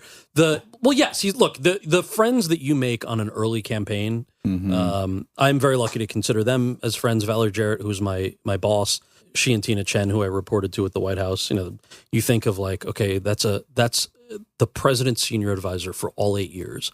She's an incredible person. She just had a book come out, actually. It's a phenomenal read. You think of people's stories as, wow, well, that's something I could never do. Sure. Like, I don't think the president thought that he could be president when he was growing up, right? I don't think that Valerie thought that she'd be sitting there for 8 years as a senior advisor. I think when you hear the story of like, oh, Kal Penn's this stoner actor who's like friends with these people. Yeah. It seems to make sense if that's how you codify it. But then you look at the reality of this guy with the funny name, as he describes it, who grew up in Hawaii, or like a woman from Chicago, and how they met and how they got to this place. It's kind of the incredible American story. Whether you vibe with their politics or not is wholly irrelevant to the fact that is who we are as a country. That is who we can be. Yeah. And there's something kind of amazing about that. The tipping point for me is I was like, oh, this guy wrote an autobiography right before running for president, and he admits he did coke. I'm like, I'm in. I'm in. But this Bush, may be the first one I believe. I don't know. Bush talked about doing coke too, didn't he? But he was recovering, and true. It was it was an unavoidable topic. I don't think he would have chose to just own that without being grilled about it. No one was accusing Obama of having done coke. I was just like, well, this is a new spin on it. I kind of like, my biggest objection is hypocrisy. That's like the one thing that drives me insane. So I was like, oh, this guy is, that's telling of his integrity. Weirdly, that would be the thing I hung it on. As you were speaking, I was thinking, wow, what a time and place when the accusation that you were not born in America from your fellow Democrats before even the Republicans is worse than doing coke. Like, let me just talk about how much coke I did. Let me talk about the coke. I mean, I remember when that first trip actually with Olivia and Megalyn. So we landed, it was snowing, Quad Cities Airport in Moline, Illinois, right over the border from Iowa. We landed, and one of Obama's communication staffers was sitting in the front seat of this van. And before we left, she turned to me and she was like, "Hi, Kal. Hi, I'm Erin with the communications team. I just have." And she keeps looking at her BlackBerry. And she's like, I have a couple of questions. Just one question, really, before we get going. And I'm like, I knew exactly what she was going to ask me. And I was like, Erin, I don't smoke weed in real life. If that's what you're wondering. She goes, yes, because there's going to be press at these events. And I was like, yeah, I just do edibles, so it's totally fine. And then she was horrified. I was like, no, I'm kidding. Look, it's just a movie. Yes. I'm not going to talk about edibles or weed. I actually would love to be here for the right reasons. But I found out that morning, Paul Tooze, who was this incredible guy who ran, was state director for Obama's Iowa primary, he hadn't read the memo of the fact that the three of us were coming until that morning, and he freaked out because he saw Harold and Kumar go to White House in my bio. Sure. And thought that John Edwards and Hillary Clinton's campaigns would hit Obama for promoting drug use on college campuses. Right. So he was going to pull me and send me back to L.A. and let Megalyn and Olivia do the rest of the tour. And now he's a friend and like I've heard the story from a couple of different people, but it's kind of insane, right? You're talking about the coke thing, but even weed, even the things that people are sensitive to in campaigns at the time is you just don't want any missteps and you want to be mindful. The stakes are the highest of the stakes. Yeah. So while you had the job you lived in DC, you're making $41K a year before taxes. You're definitely losing money there, not just in your lost wages, but you're probably spending more to just be there, right? Yeah. But you worked in the White House. Yeah. There are a couple of different buildings in the complex. I worked in the Eisenhower Executive Office building, which is this massive, if you look at the White House complex, it's this massive building on 17th Street with a little walkway that goes to the West Wing, which is a phenomenally small place. Yeah. So all the bosses sit in the West Wing and all of the staffers sit in the EEOB, the Eisenhower building. Were your parents, the fact that they moved to this country and their fucking kid works in the White House, or were they like, oh my gosh? Let me rewind just a half a step to say that my recollection of the last time that I was called by my parents to say, at least get an MBA or at least get a real estate license, at least get something with stability, was probably the end of the first season that I was on House. Oh, So like just to give you an idea of parental fear. Yeah. And I think it's totally valid fear, the idea that you do not have a stable job. yeah. I'm sure part of it was that I was playing a doctor if I wasn't a doctor in real life. Yeah. So then cut to this, and I remember before actually taking the job, before the conversations about the job happened, because I started late. I started in June of 2009, so 6 months into the administration. There was this concert during inauguration that the Obamas had on the steps of the Lincoln Memorial, and I was asked to read a short quote. There were a bunch of actors that read short quotes from previous presidents, and then like it was like Jack Black and like Ashley Judd, and then Bruce Springsteen was playing, Bono was playing, a couple of country music acts. Like it was a cool thing, and you got to bring your parents, and so my parents came, and they were sitting in the audience, and the green room, the hold room before you went out on stage, was in the basement of the Lincoln Memorial. There's a civil rights museum, and so there are these heavily armed Secret Service tactical guys down there. They had left a bunch of the exhibits on, so there's this black and white footage of black folks being, beaten and hosed and dogs and the whole thing. And it's just nobody's saying anything. So you're just like taking all of this in before you go on stage for a concert celebrating America that happens to also be the first black president who's being inaugurated. So afterwards, my mom just looked at me and she said, "Your grandparents would be very proud of you today," which is even more than saying that they were proud, because my grandparents had marched with Gandhi, and there was this whole history that I've always been very mindful of. So I got chills from that. But then when the conversations about the job happened, and I called my dad to tell him that I was taking a sabbatical from acting, which required me getting killed off of House to take a job that pays $41,000 a year at the White House, he listened and then burst out laughing. And that was, of all of the things in my head of how he was going to react, that wasn't on the table. I was like, why? And so I didn't know how to respond. I was like, "Why are you laughing?" And he goes, "Well, what do you want me to say?" And I said, "I don't know. Like, what are you thinking?" He goes, "Well, you've already made this decision." I was like, yeah, I have. Yeah. And he goes, "Well, I was wrong when you said you wanted to be an actor. So I don't know what I would say. I just hope that you are doing something that you enjoy. And is this a career change for you?" I said, No. I want to do it for a year or two. My first love is always making people laugh and acting and storytelling through those means. I just feel like you don't say no when an opportunity like this presents itself. I feel like I would hope part of his laughter was just like, look at this kid's moxie. My goodness. Like this kid will fucking make any decision I hope. I mean that I have to imagine that's part of the laugh. My fear was bookended when you leave your White House job, you're invited to the Oval Office to do an exit photo. So a photo that Pete Souza takes of you and whoever you want to bring with the president in the Oval Office. The White House is a very small place, so you do see the president and senior staff often, but you're not necessarily interacting with them unless you have to brief him for something in particular. So I can't remember what it was, but like a month before that exit photo, before my last day, I had to brief the president on something. And I mentioned, I was like, sir, my last day is next month. He goes, "You're bringing your parents in, right?" And I was like, yeah, of course. And he's like, "Good." And I said, I just want to apologize in advance if like my dad says anything. And he's like, "What's your dad going to say?" I was like, "I don't know. He's an Indian uncle. I just don't want him to give you tips on like foreign policy or the economy. I don't know what his stocks are doing right now, but like, I don't want him to give you tips." He sort of laughed and goes, "I would be disappointed if that didn't happen. That's what parents are for." Yes. And I was like, "Okay, thank you." And my dad didn't say anything. He was like and these things are so quick that he didn't have a chance to.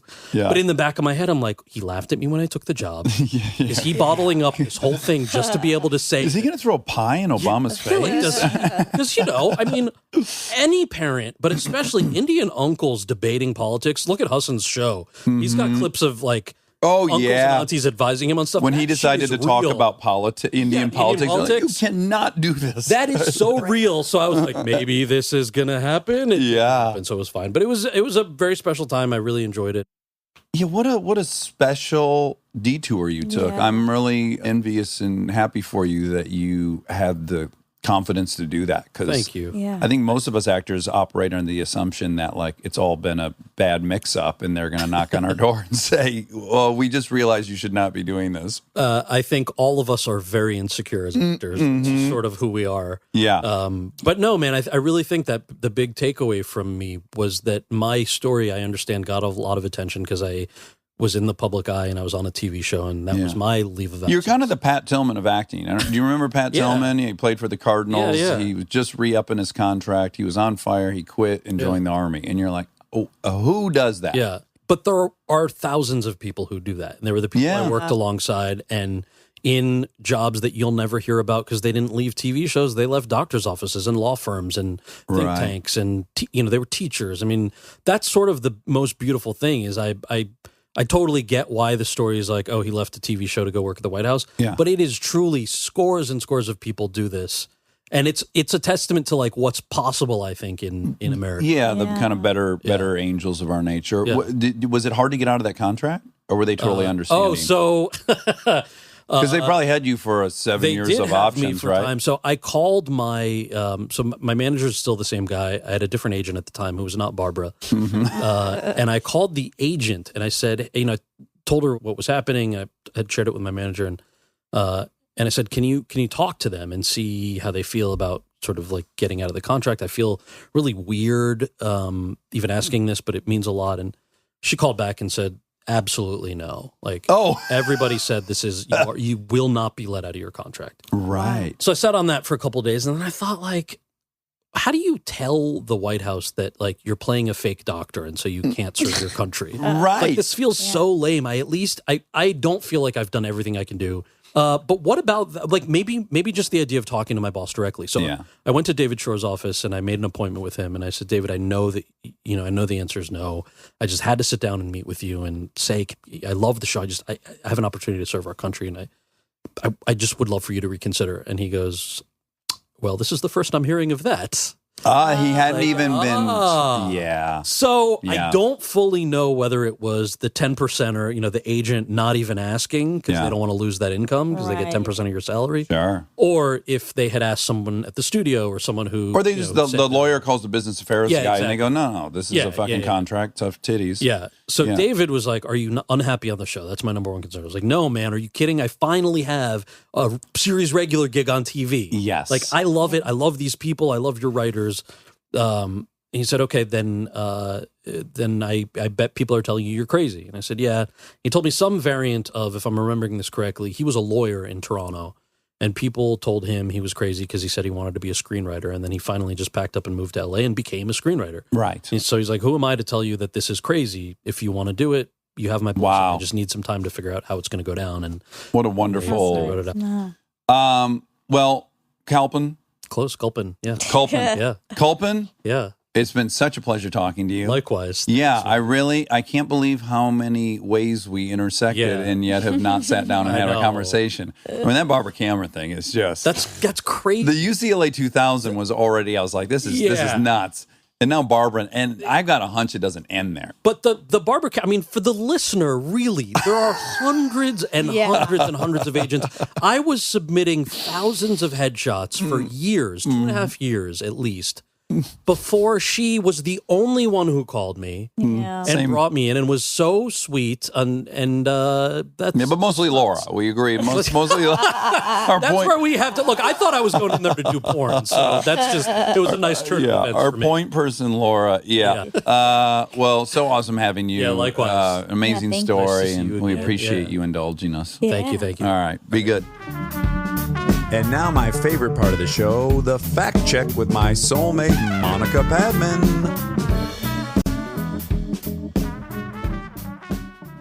Kal Penn. Yeah. What a guy. What a sweet, sweet guy. I really, really liked him. Did you? So much. Truly so much. Where I thought like, oh, wow, there's still a whole bunch of people that... Because I met most of my peers, I feel like. No. In acting? Oh. Like in the comedy world? Oh, yeah. I mean, we're down to a couple that I haven't met, and he was one of them. And I just was like reminded, oh shit, I could have been stuck on a little path with him, and that would have been fun. Yeah. Because we were doing the same things at the same time. Yeah, literally. Oh gosh, as it turns out, all the way. Yeah, that was mind blowing. Do you think The you guys are twins? Twins? Separated at birth. I do. And you make a whole. Yeah, I think we do. I mean, the fact that we both drove to that house, I Barbara did not- Cameron's house, That is crazy. it's really That's crazy. so cool. You guys definitely crossed paths at some point Had in life to have. before you knew each other. Because, when Babs Cameron was submitting to Dial, she was doing her 5 comedians my age. Yeah. Certainly we were there. Yeah. And then graduated the same as all. Yeah. You guys were just missing each other your whole lives. You're right. We kept zigzagging. We were running from 2 different alligators, but we intersected finally. It's poignant. It is. It's a really profound and deep thing. I think it is. I mean, I know we're making a joke about it, but I really do think it is. It is kind of profound. Like there yeah. are people in life that you're just barely missing. Oh, yes. It's kind of right, like a love story. I hope that's my love story. Like star-crossed love. Yes, like when you finally meet your husband, Yeah. it'll occur to you you were in all the same places. He was at Yeah. the same premiere in London seeing Jennifer Aniston. Yeah, exactly. Yeah. Oh, my God. Well, you guys will start looking through each other's pictures. And it'll click Yeah. like, wait, is that the premiere for Along Came Polly? No. What was the movie? Break up. Oh, right. Wait. Wait. I'll be Cal. Okay. Wait, not Kal, my husband. Oh, right. Sorry, you're right. Okay. Where's your husband from? Well, he's like from a place that you wouldn't even know it. Like it's like a East random Coast. place in Idaho. Oh, in Idaho. Yeah. Okay, great. Cripshire, Idaho. Cripshire, Idaho. Yeah. Oh, wonderful. Okay. Yeah. Okay, so I'll be Oh, him. let me look at these cute pictures of you. Oh, yeah, this was, Wait. man. Are you in London here? Yeah, I had this embarrassing phase where I used to, I would go, God, I don't even want to tell you this. I used to go stand at premieres. Like I would stand there the entire day. What? Yes. And I wanted to meet these people. And so I did this and then I got photographs with them. I'm so embarrassed that Wait a I'm telling you minute. this. What? Christopher. What? Okay, so it looks like you were about 2 or 3 feet back. Yeah, I Do you couldn't see get that as black close as. hair? Yeah. That's me. No. I was there. Oh my God. Yeah. I haven't been this excited since I competed in the 2010 state cheer championship. Wait a minute. I was a spotter. Okay, if you're a spotter, you got to get out of here. Oh, you're out. Oh, that's yeah, not a thing. That's not Oh. sexy. Oh, what does he have to be? No, he's like a sturdy base. Oh, a base. Yeah. Well, what the hell's a spotter do? Nothing. That's Really not a just real watch thing. the whole thing? Yeah. Oh, that's not in a thing. gymnastics. You get a spotter. Well, that's like the coach. Right. Maybe, like, Spot you. Or when you're lifting heavy weights, you get a spotter. my husband is probably not going to be a gymnastics coach because now I'm a little skeptical of those people. No. I guess if He wasn't a coach. you're No, he was right. just one of the. But no, I still feel like, okay, I'll leave gymnastics coaches on the table. Okay, good. Yeah, that's a I don't want silly to door rule to that shut. out. Yeah. Yeah, Coaches are like touching your butt, spotting and your bodies. buns and your chest. Young girls. Right. I had some really nice ones though. Some nice men coaches. Oh, I thought you were talking about your boobs because I just said. Oh. I go spotting your buns or your boobs, and you go. I gotta tell you, I had some really nice ones. Well, I did. I did have nice ones, and I had nice coaches. What if you're just right now, because you're regaling right now? You have this sweet look on your face, and to imagine that you're remembering your breasts is so funny. I wish there was video of it. Just gazing off into the distance, just thinking about those suckers. Wow, what a pair! My goodness, I wish I was more grateful for you then. Oh, no, mine are still fine. Yeah. I would say they're pretty much the exact same as they were back then. Wow. Maybe even Wow. a little bit better. Oh wow. With age, they got a little better. A little more sophisticated. Oh, sophisticated. Wise. Sure. Yeah. Elegant, maybe. Elegance comes with age. No, I can't believe you pinned that face as a happy face because really I was thinking of a horrible memory. You were? Yes. Can I show you what your face looked like while you were thinking of this Sure. memory? Oh, okay. I can see. Your face doing that? Yeah, because it was so embarrassing. Uh-huh. So you know when you're embarrassed, you like kind of smile, or in my case, cry. Uh-huh. Yeah, so Yeah. that's what was happening. Ah, okay. Well, I got my period Yeah. in my leotard. Okay, go on.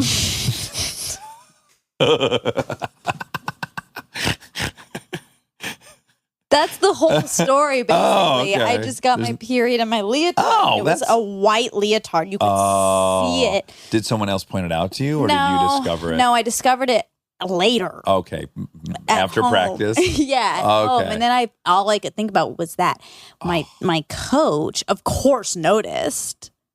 And they wouldn't be empowered to say anything Noticed. to And you. what could he say? He was You're- a man. Hey, you spilt a little blood on your gusset.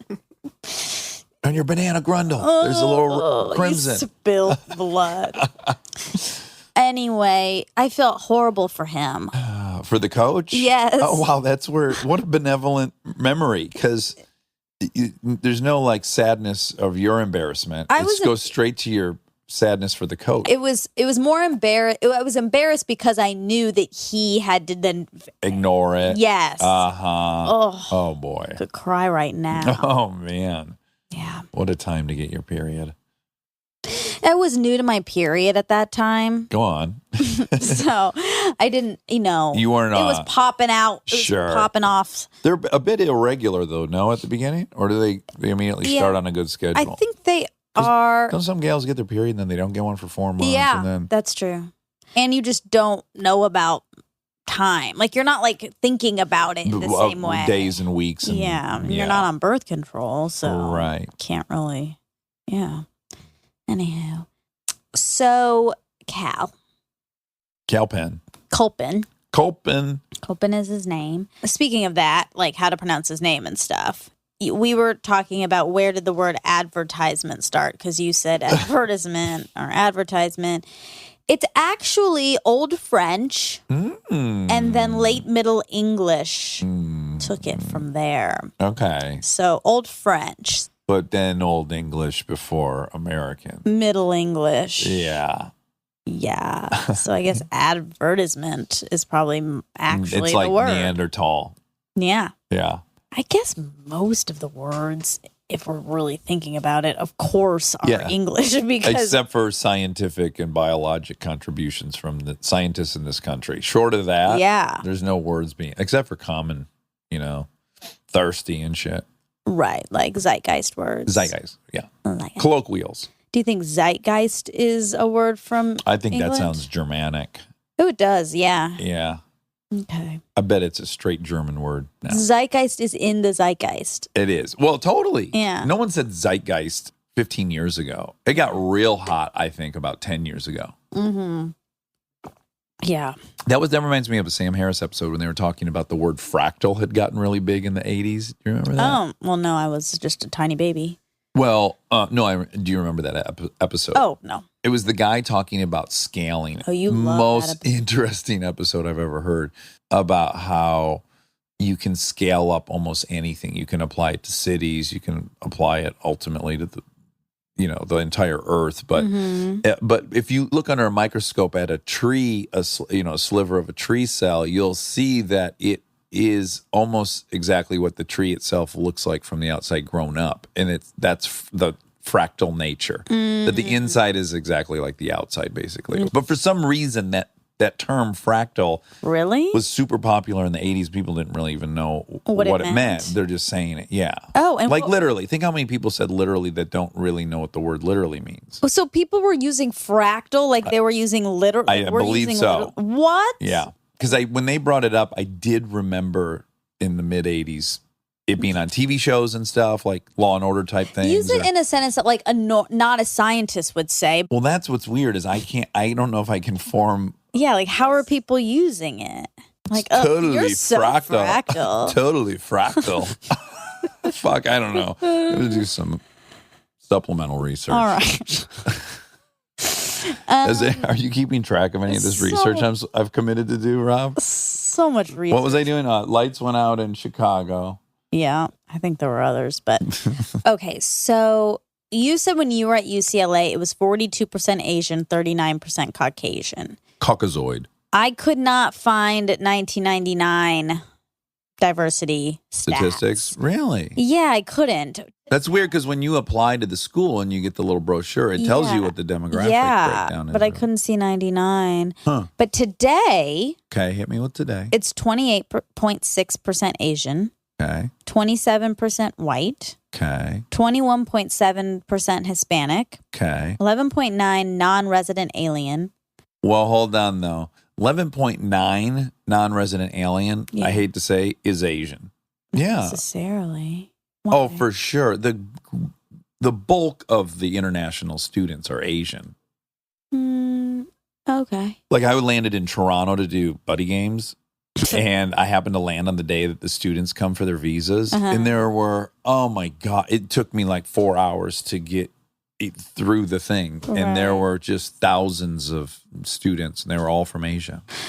But what about Kal Penn Shahar? Kal Penn Shahar went to Harvard from Oh, Israel. right, from Israel. Yeah. Yes, he's Israeli. He was a non-resident alien.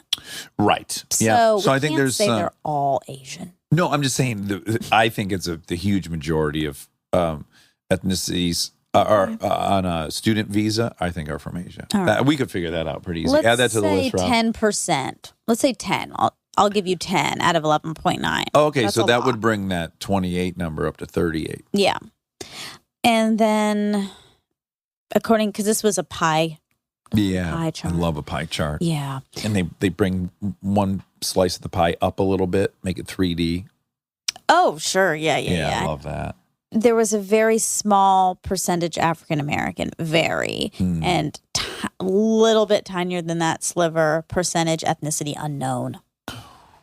Unknown. So far, there's been a couple claims, but it's seemed preposterous. But I could see it gaining momentum. Trans ethnicity. There's been wait, what? Well, there was the famous woman who was the head of the NAACP, or very high up in the NAACP, who turned out to be white, who had been claiming to be black her whole life, Okay. and said, "I feel black," and blah blah blah. So we all kind of agreed that was crazy. Yeah. We did collectively. But at agree the that- same time, if you listen to the sincerity of her testimonial, Yeah. I believe her that she believes that. Yeah. Oh my God. I can't wait to be Indian. I hope it happens in my lifetime. Oh, no, I'm going to be half German and half Indian. Why? Because remember, I'm a germophile. Oh, yeah. No. It can't be like, I like Germans and Indian people, so I'm that. From the outside, I think I can say it about my side of the street. I won't hypothesize on the other sides of the street. But there are certainly a good number of white kids that are identifying way more with black culture than white culture. So I could see them doing it. But I don't know what black guys look, purposely acting like white guys in all the stereotypes looks like, and if that's a thing. But this isn't ethnicity. This is culture. This is a completely different topic. I mean, that's what we're placing on white people do this, but white people don't do one thing or another thing. Therein lies all these problems with ethnicity. It's preposterously variant, right? But that's across all, and there's all overlap. But that's why I think it would be potentially be an easier sell. Well, but you don't think I could feel Swedish? Like I have always just felt Swedish. no. Like I don't. everything I like is Swedish. Everything, the way I communicate is very Swedish. The way I dress is Swedish. I've always felt Swedish. Okay, so that's not you feeling Swedish. That's you connecting with that and then taking those things on. But I actually feel like I'm in the wrong country. Okay, then move there. Great. I think But now, okay, so yeah, there's no Then you stakes. will be Hold on, Swedish. there's no stakes in you letting me go. But now let's take it from Sweden's point of view. So I arrive and I go, I don't know what to tell you. I'm Swedish. I was in the wrong country. They're going to say tough titties because just because you feel like you're a citizen of their country doesn't mean you are. Well, if you become a citizen, then you will. But they're be not just Swedish. going to welcome me in and give me But you won't be citizenship Swedish. You'll be because I identified with being Swedish since I was born.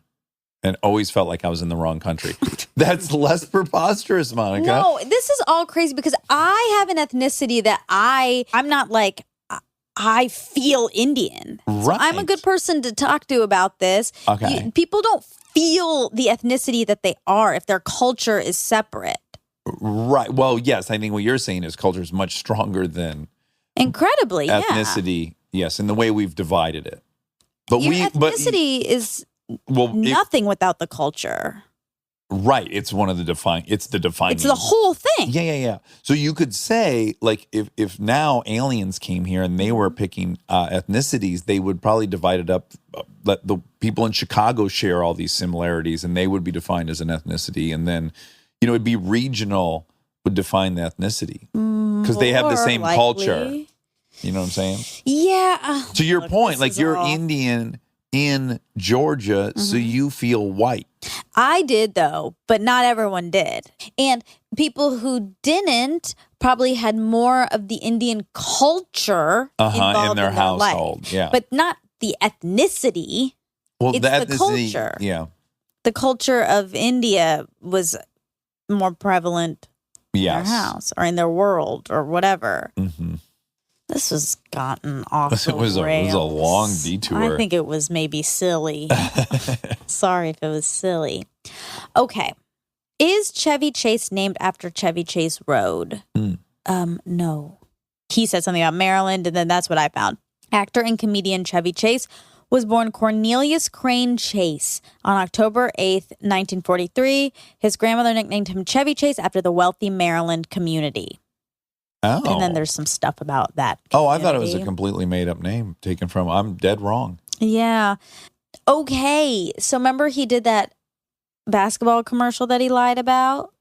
Oh, yes. And then I'm they going to play changed it with Samuel L. Jackson. Listen. No luck on that. Oh! 3 guys playing horse. It's fantastic. You got HO? Is that right? HO? Whoa! Someone improvised that. Wow. You got an HO? You got an Yeah, HO? for sure. They That filled was in the an gaps. improvisation. Yeah. So that was that. Well, I remember that commercial without even you turning it towards me. Really? Yeah, I remember And yeah, it for you sure. can see Kal has put his hand over this. Are you okay? Uh-huh. Okay. He has to put his hands over his eyes. Oh. So you okay. can't even really see his face. Oh, well, yeah. that happens. It's okay. He overcame it. Opposite first commercial experience than you.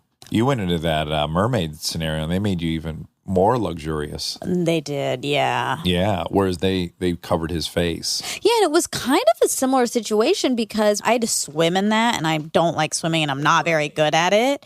I still did it. So I guess it's not the same, but it's kind of the same. Like, I think they wanted me to be better at swimming. Right. What do you think is the real number that you could do in the tread? How long do you think you could tread water? But then I get kind of panicky, you know? Oh. So Well, rule out any panic for this hypothetical. rule out rule out I could go forever. No. Yes, No. I could. You're saying your only limit is your panic? Yeah, the mental hang up, I think. Oh. Well, Okay, then forget that. Just how long do you think if I put you in a pool right now and said there was $1 million on the other end of it? probably $1 million. Oh, so I really have to be. Fuck, maybe that was too high. I think that was too high. 50,000. Oh, that's still a lot. Okay, so there's so real that's great. money. Great number, Rob. There's real money involved. There's a car involved here. 20 minutes? 20 minutes? I don't even know, to be honest. We should try it this weekend. Well, I can in the only pool. do it if there was really that kind of money attached. So, Oh, okay. is that what you're offering? Yeah, maybe I will. Maybe it's worth it to find out your I could number. probably really just do 5 minutes and I'd be happy with 5. A little tuckered out. Yeah. Yeah. All right. I'm not good at it. Rob, put it on the list of things. You said Emily's Burger is $27. It's $28. Oh, okay, great. Yeah. 28. It's a bargain. It's a bargain. They are slashing prices on that burger. It really is.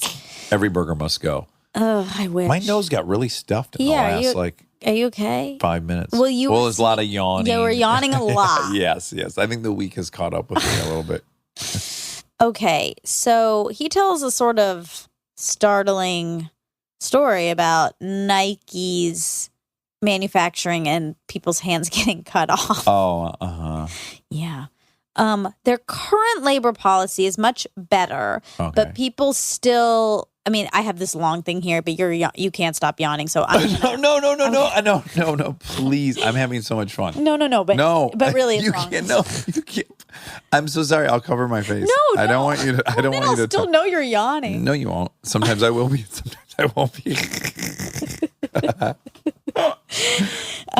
No, but there's a lot of like minimum wage issues currently with them, but they've come a long way because they got really called out big time for some of these practices. So they've come a long way, but there's a long way to go with wage. But I do like the Kaepernick thing, and they did like a really cool commercial about like female empowerment recently. I like that they're doing that. I mean, obviously I don't want it to just be the front facing thing. I want them to be doing good stuff for people who really need it. Yeah.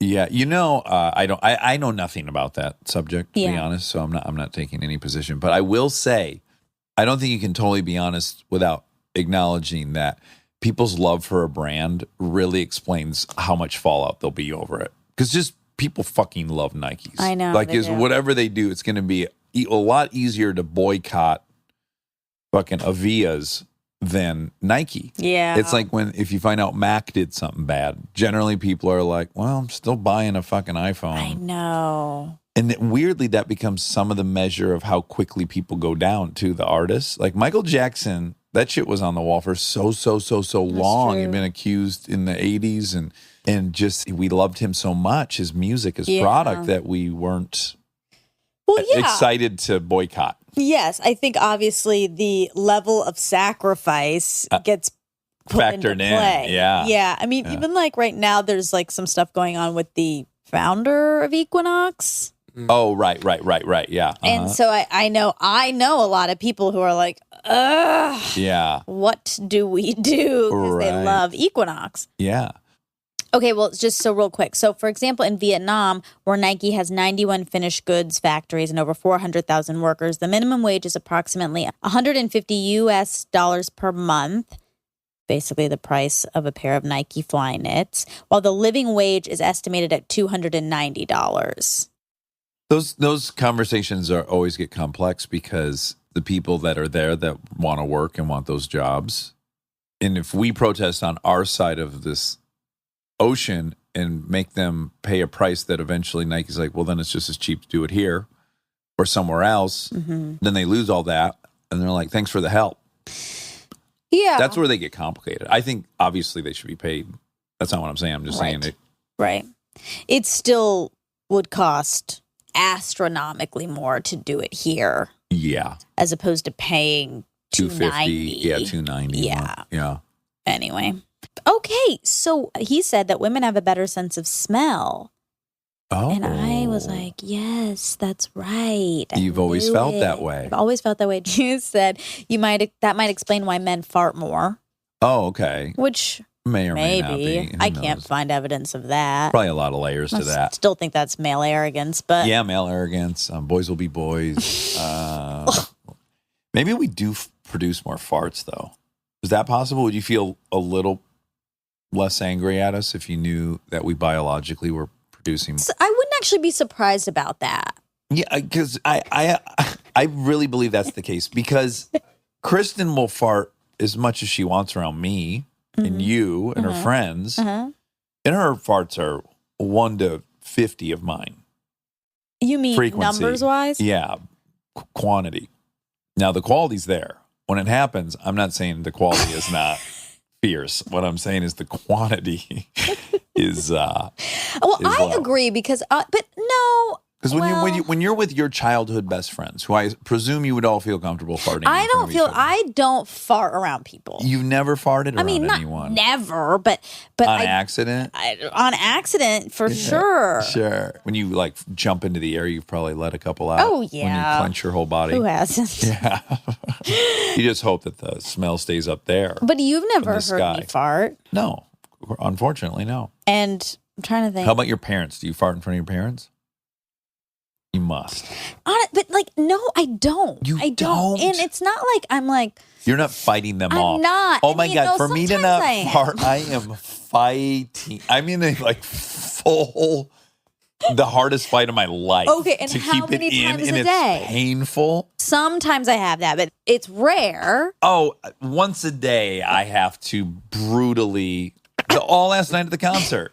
Oh, you did? Yeah, I was like, fucking A, I've gone an hour and a half without farting. It's been so hard. And Why didn't you just fart? That would have been a great place to do it. It was loud. There were so many people that you could have standing blamed next it to on. you? I don't know. You farted in front of me. Yeah, but I think I was pretty confident it was going to be odorless. If I'm confident that it's odorless, sure, I'll crack those out. You could not have been confident because you were farting after we had White Castle. You're right. That's very cocky. Yeah. But I can feel when the White Castle has taken effect. And I knew they had it. But because remember when I got out of the van to throw the big carcass away of the huge bag? Yeah.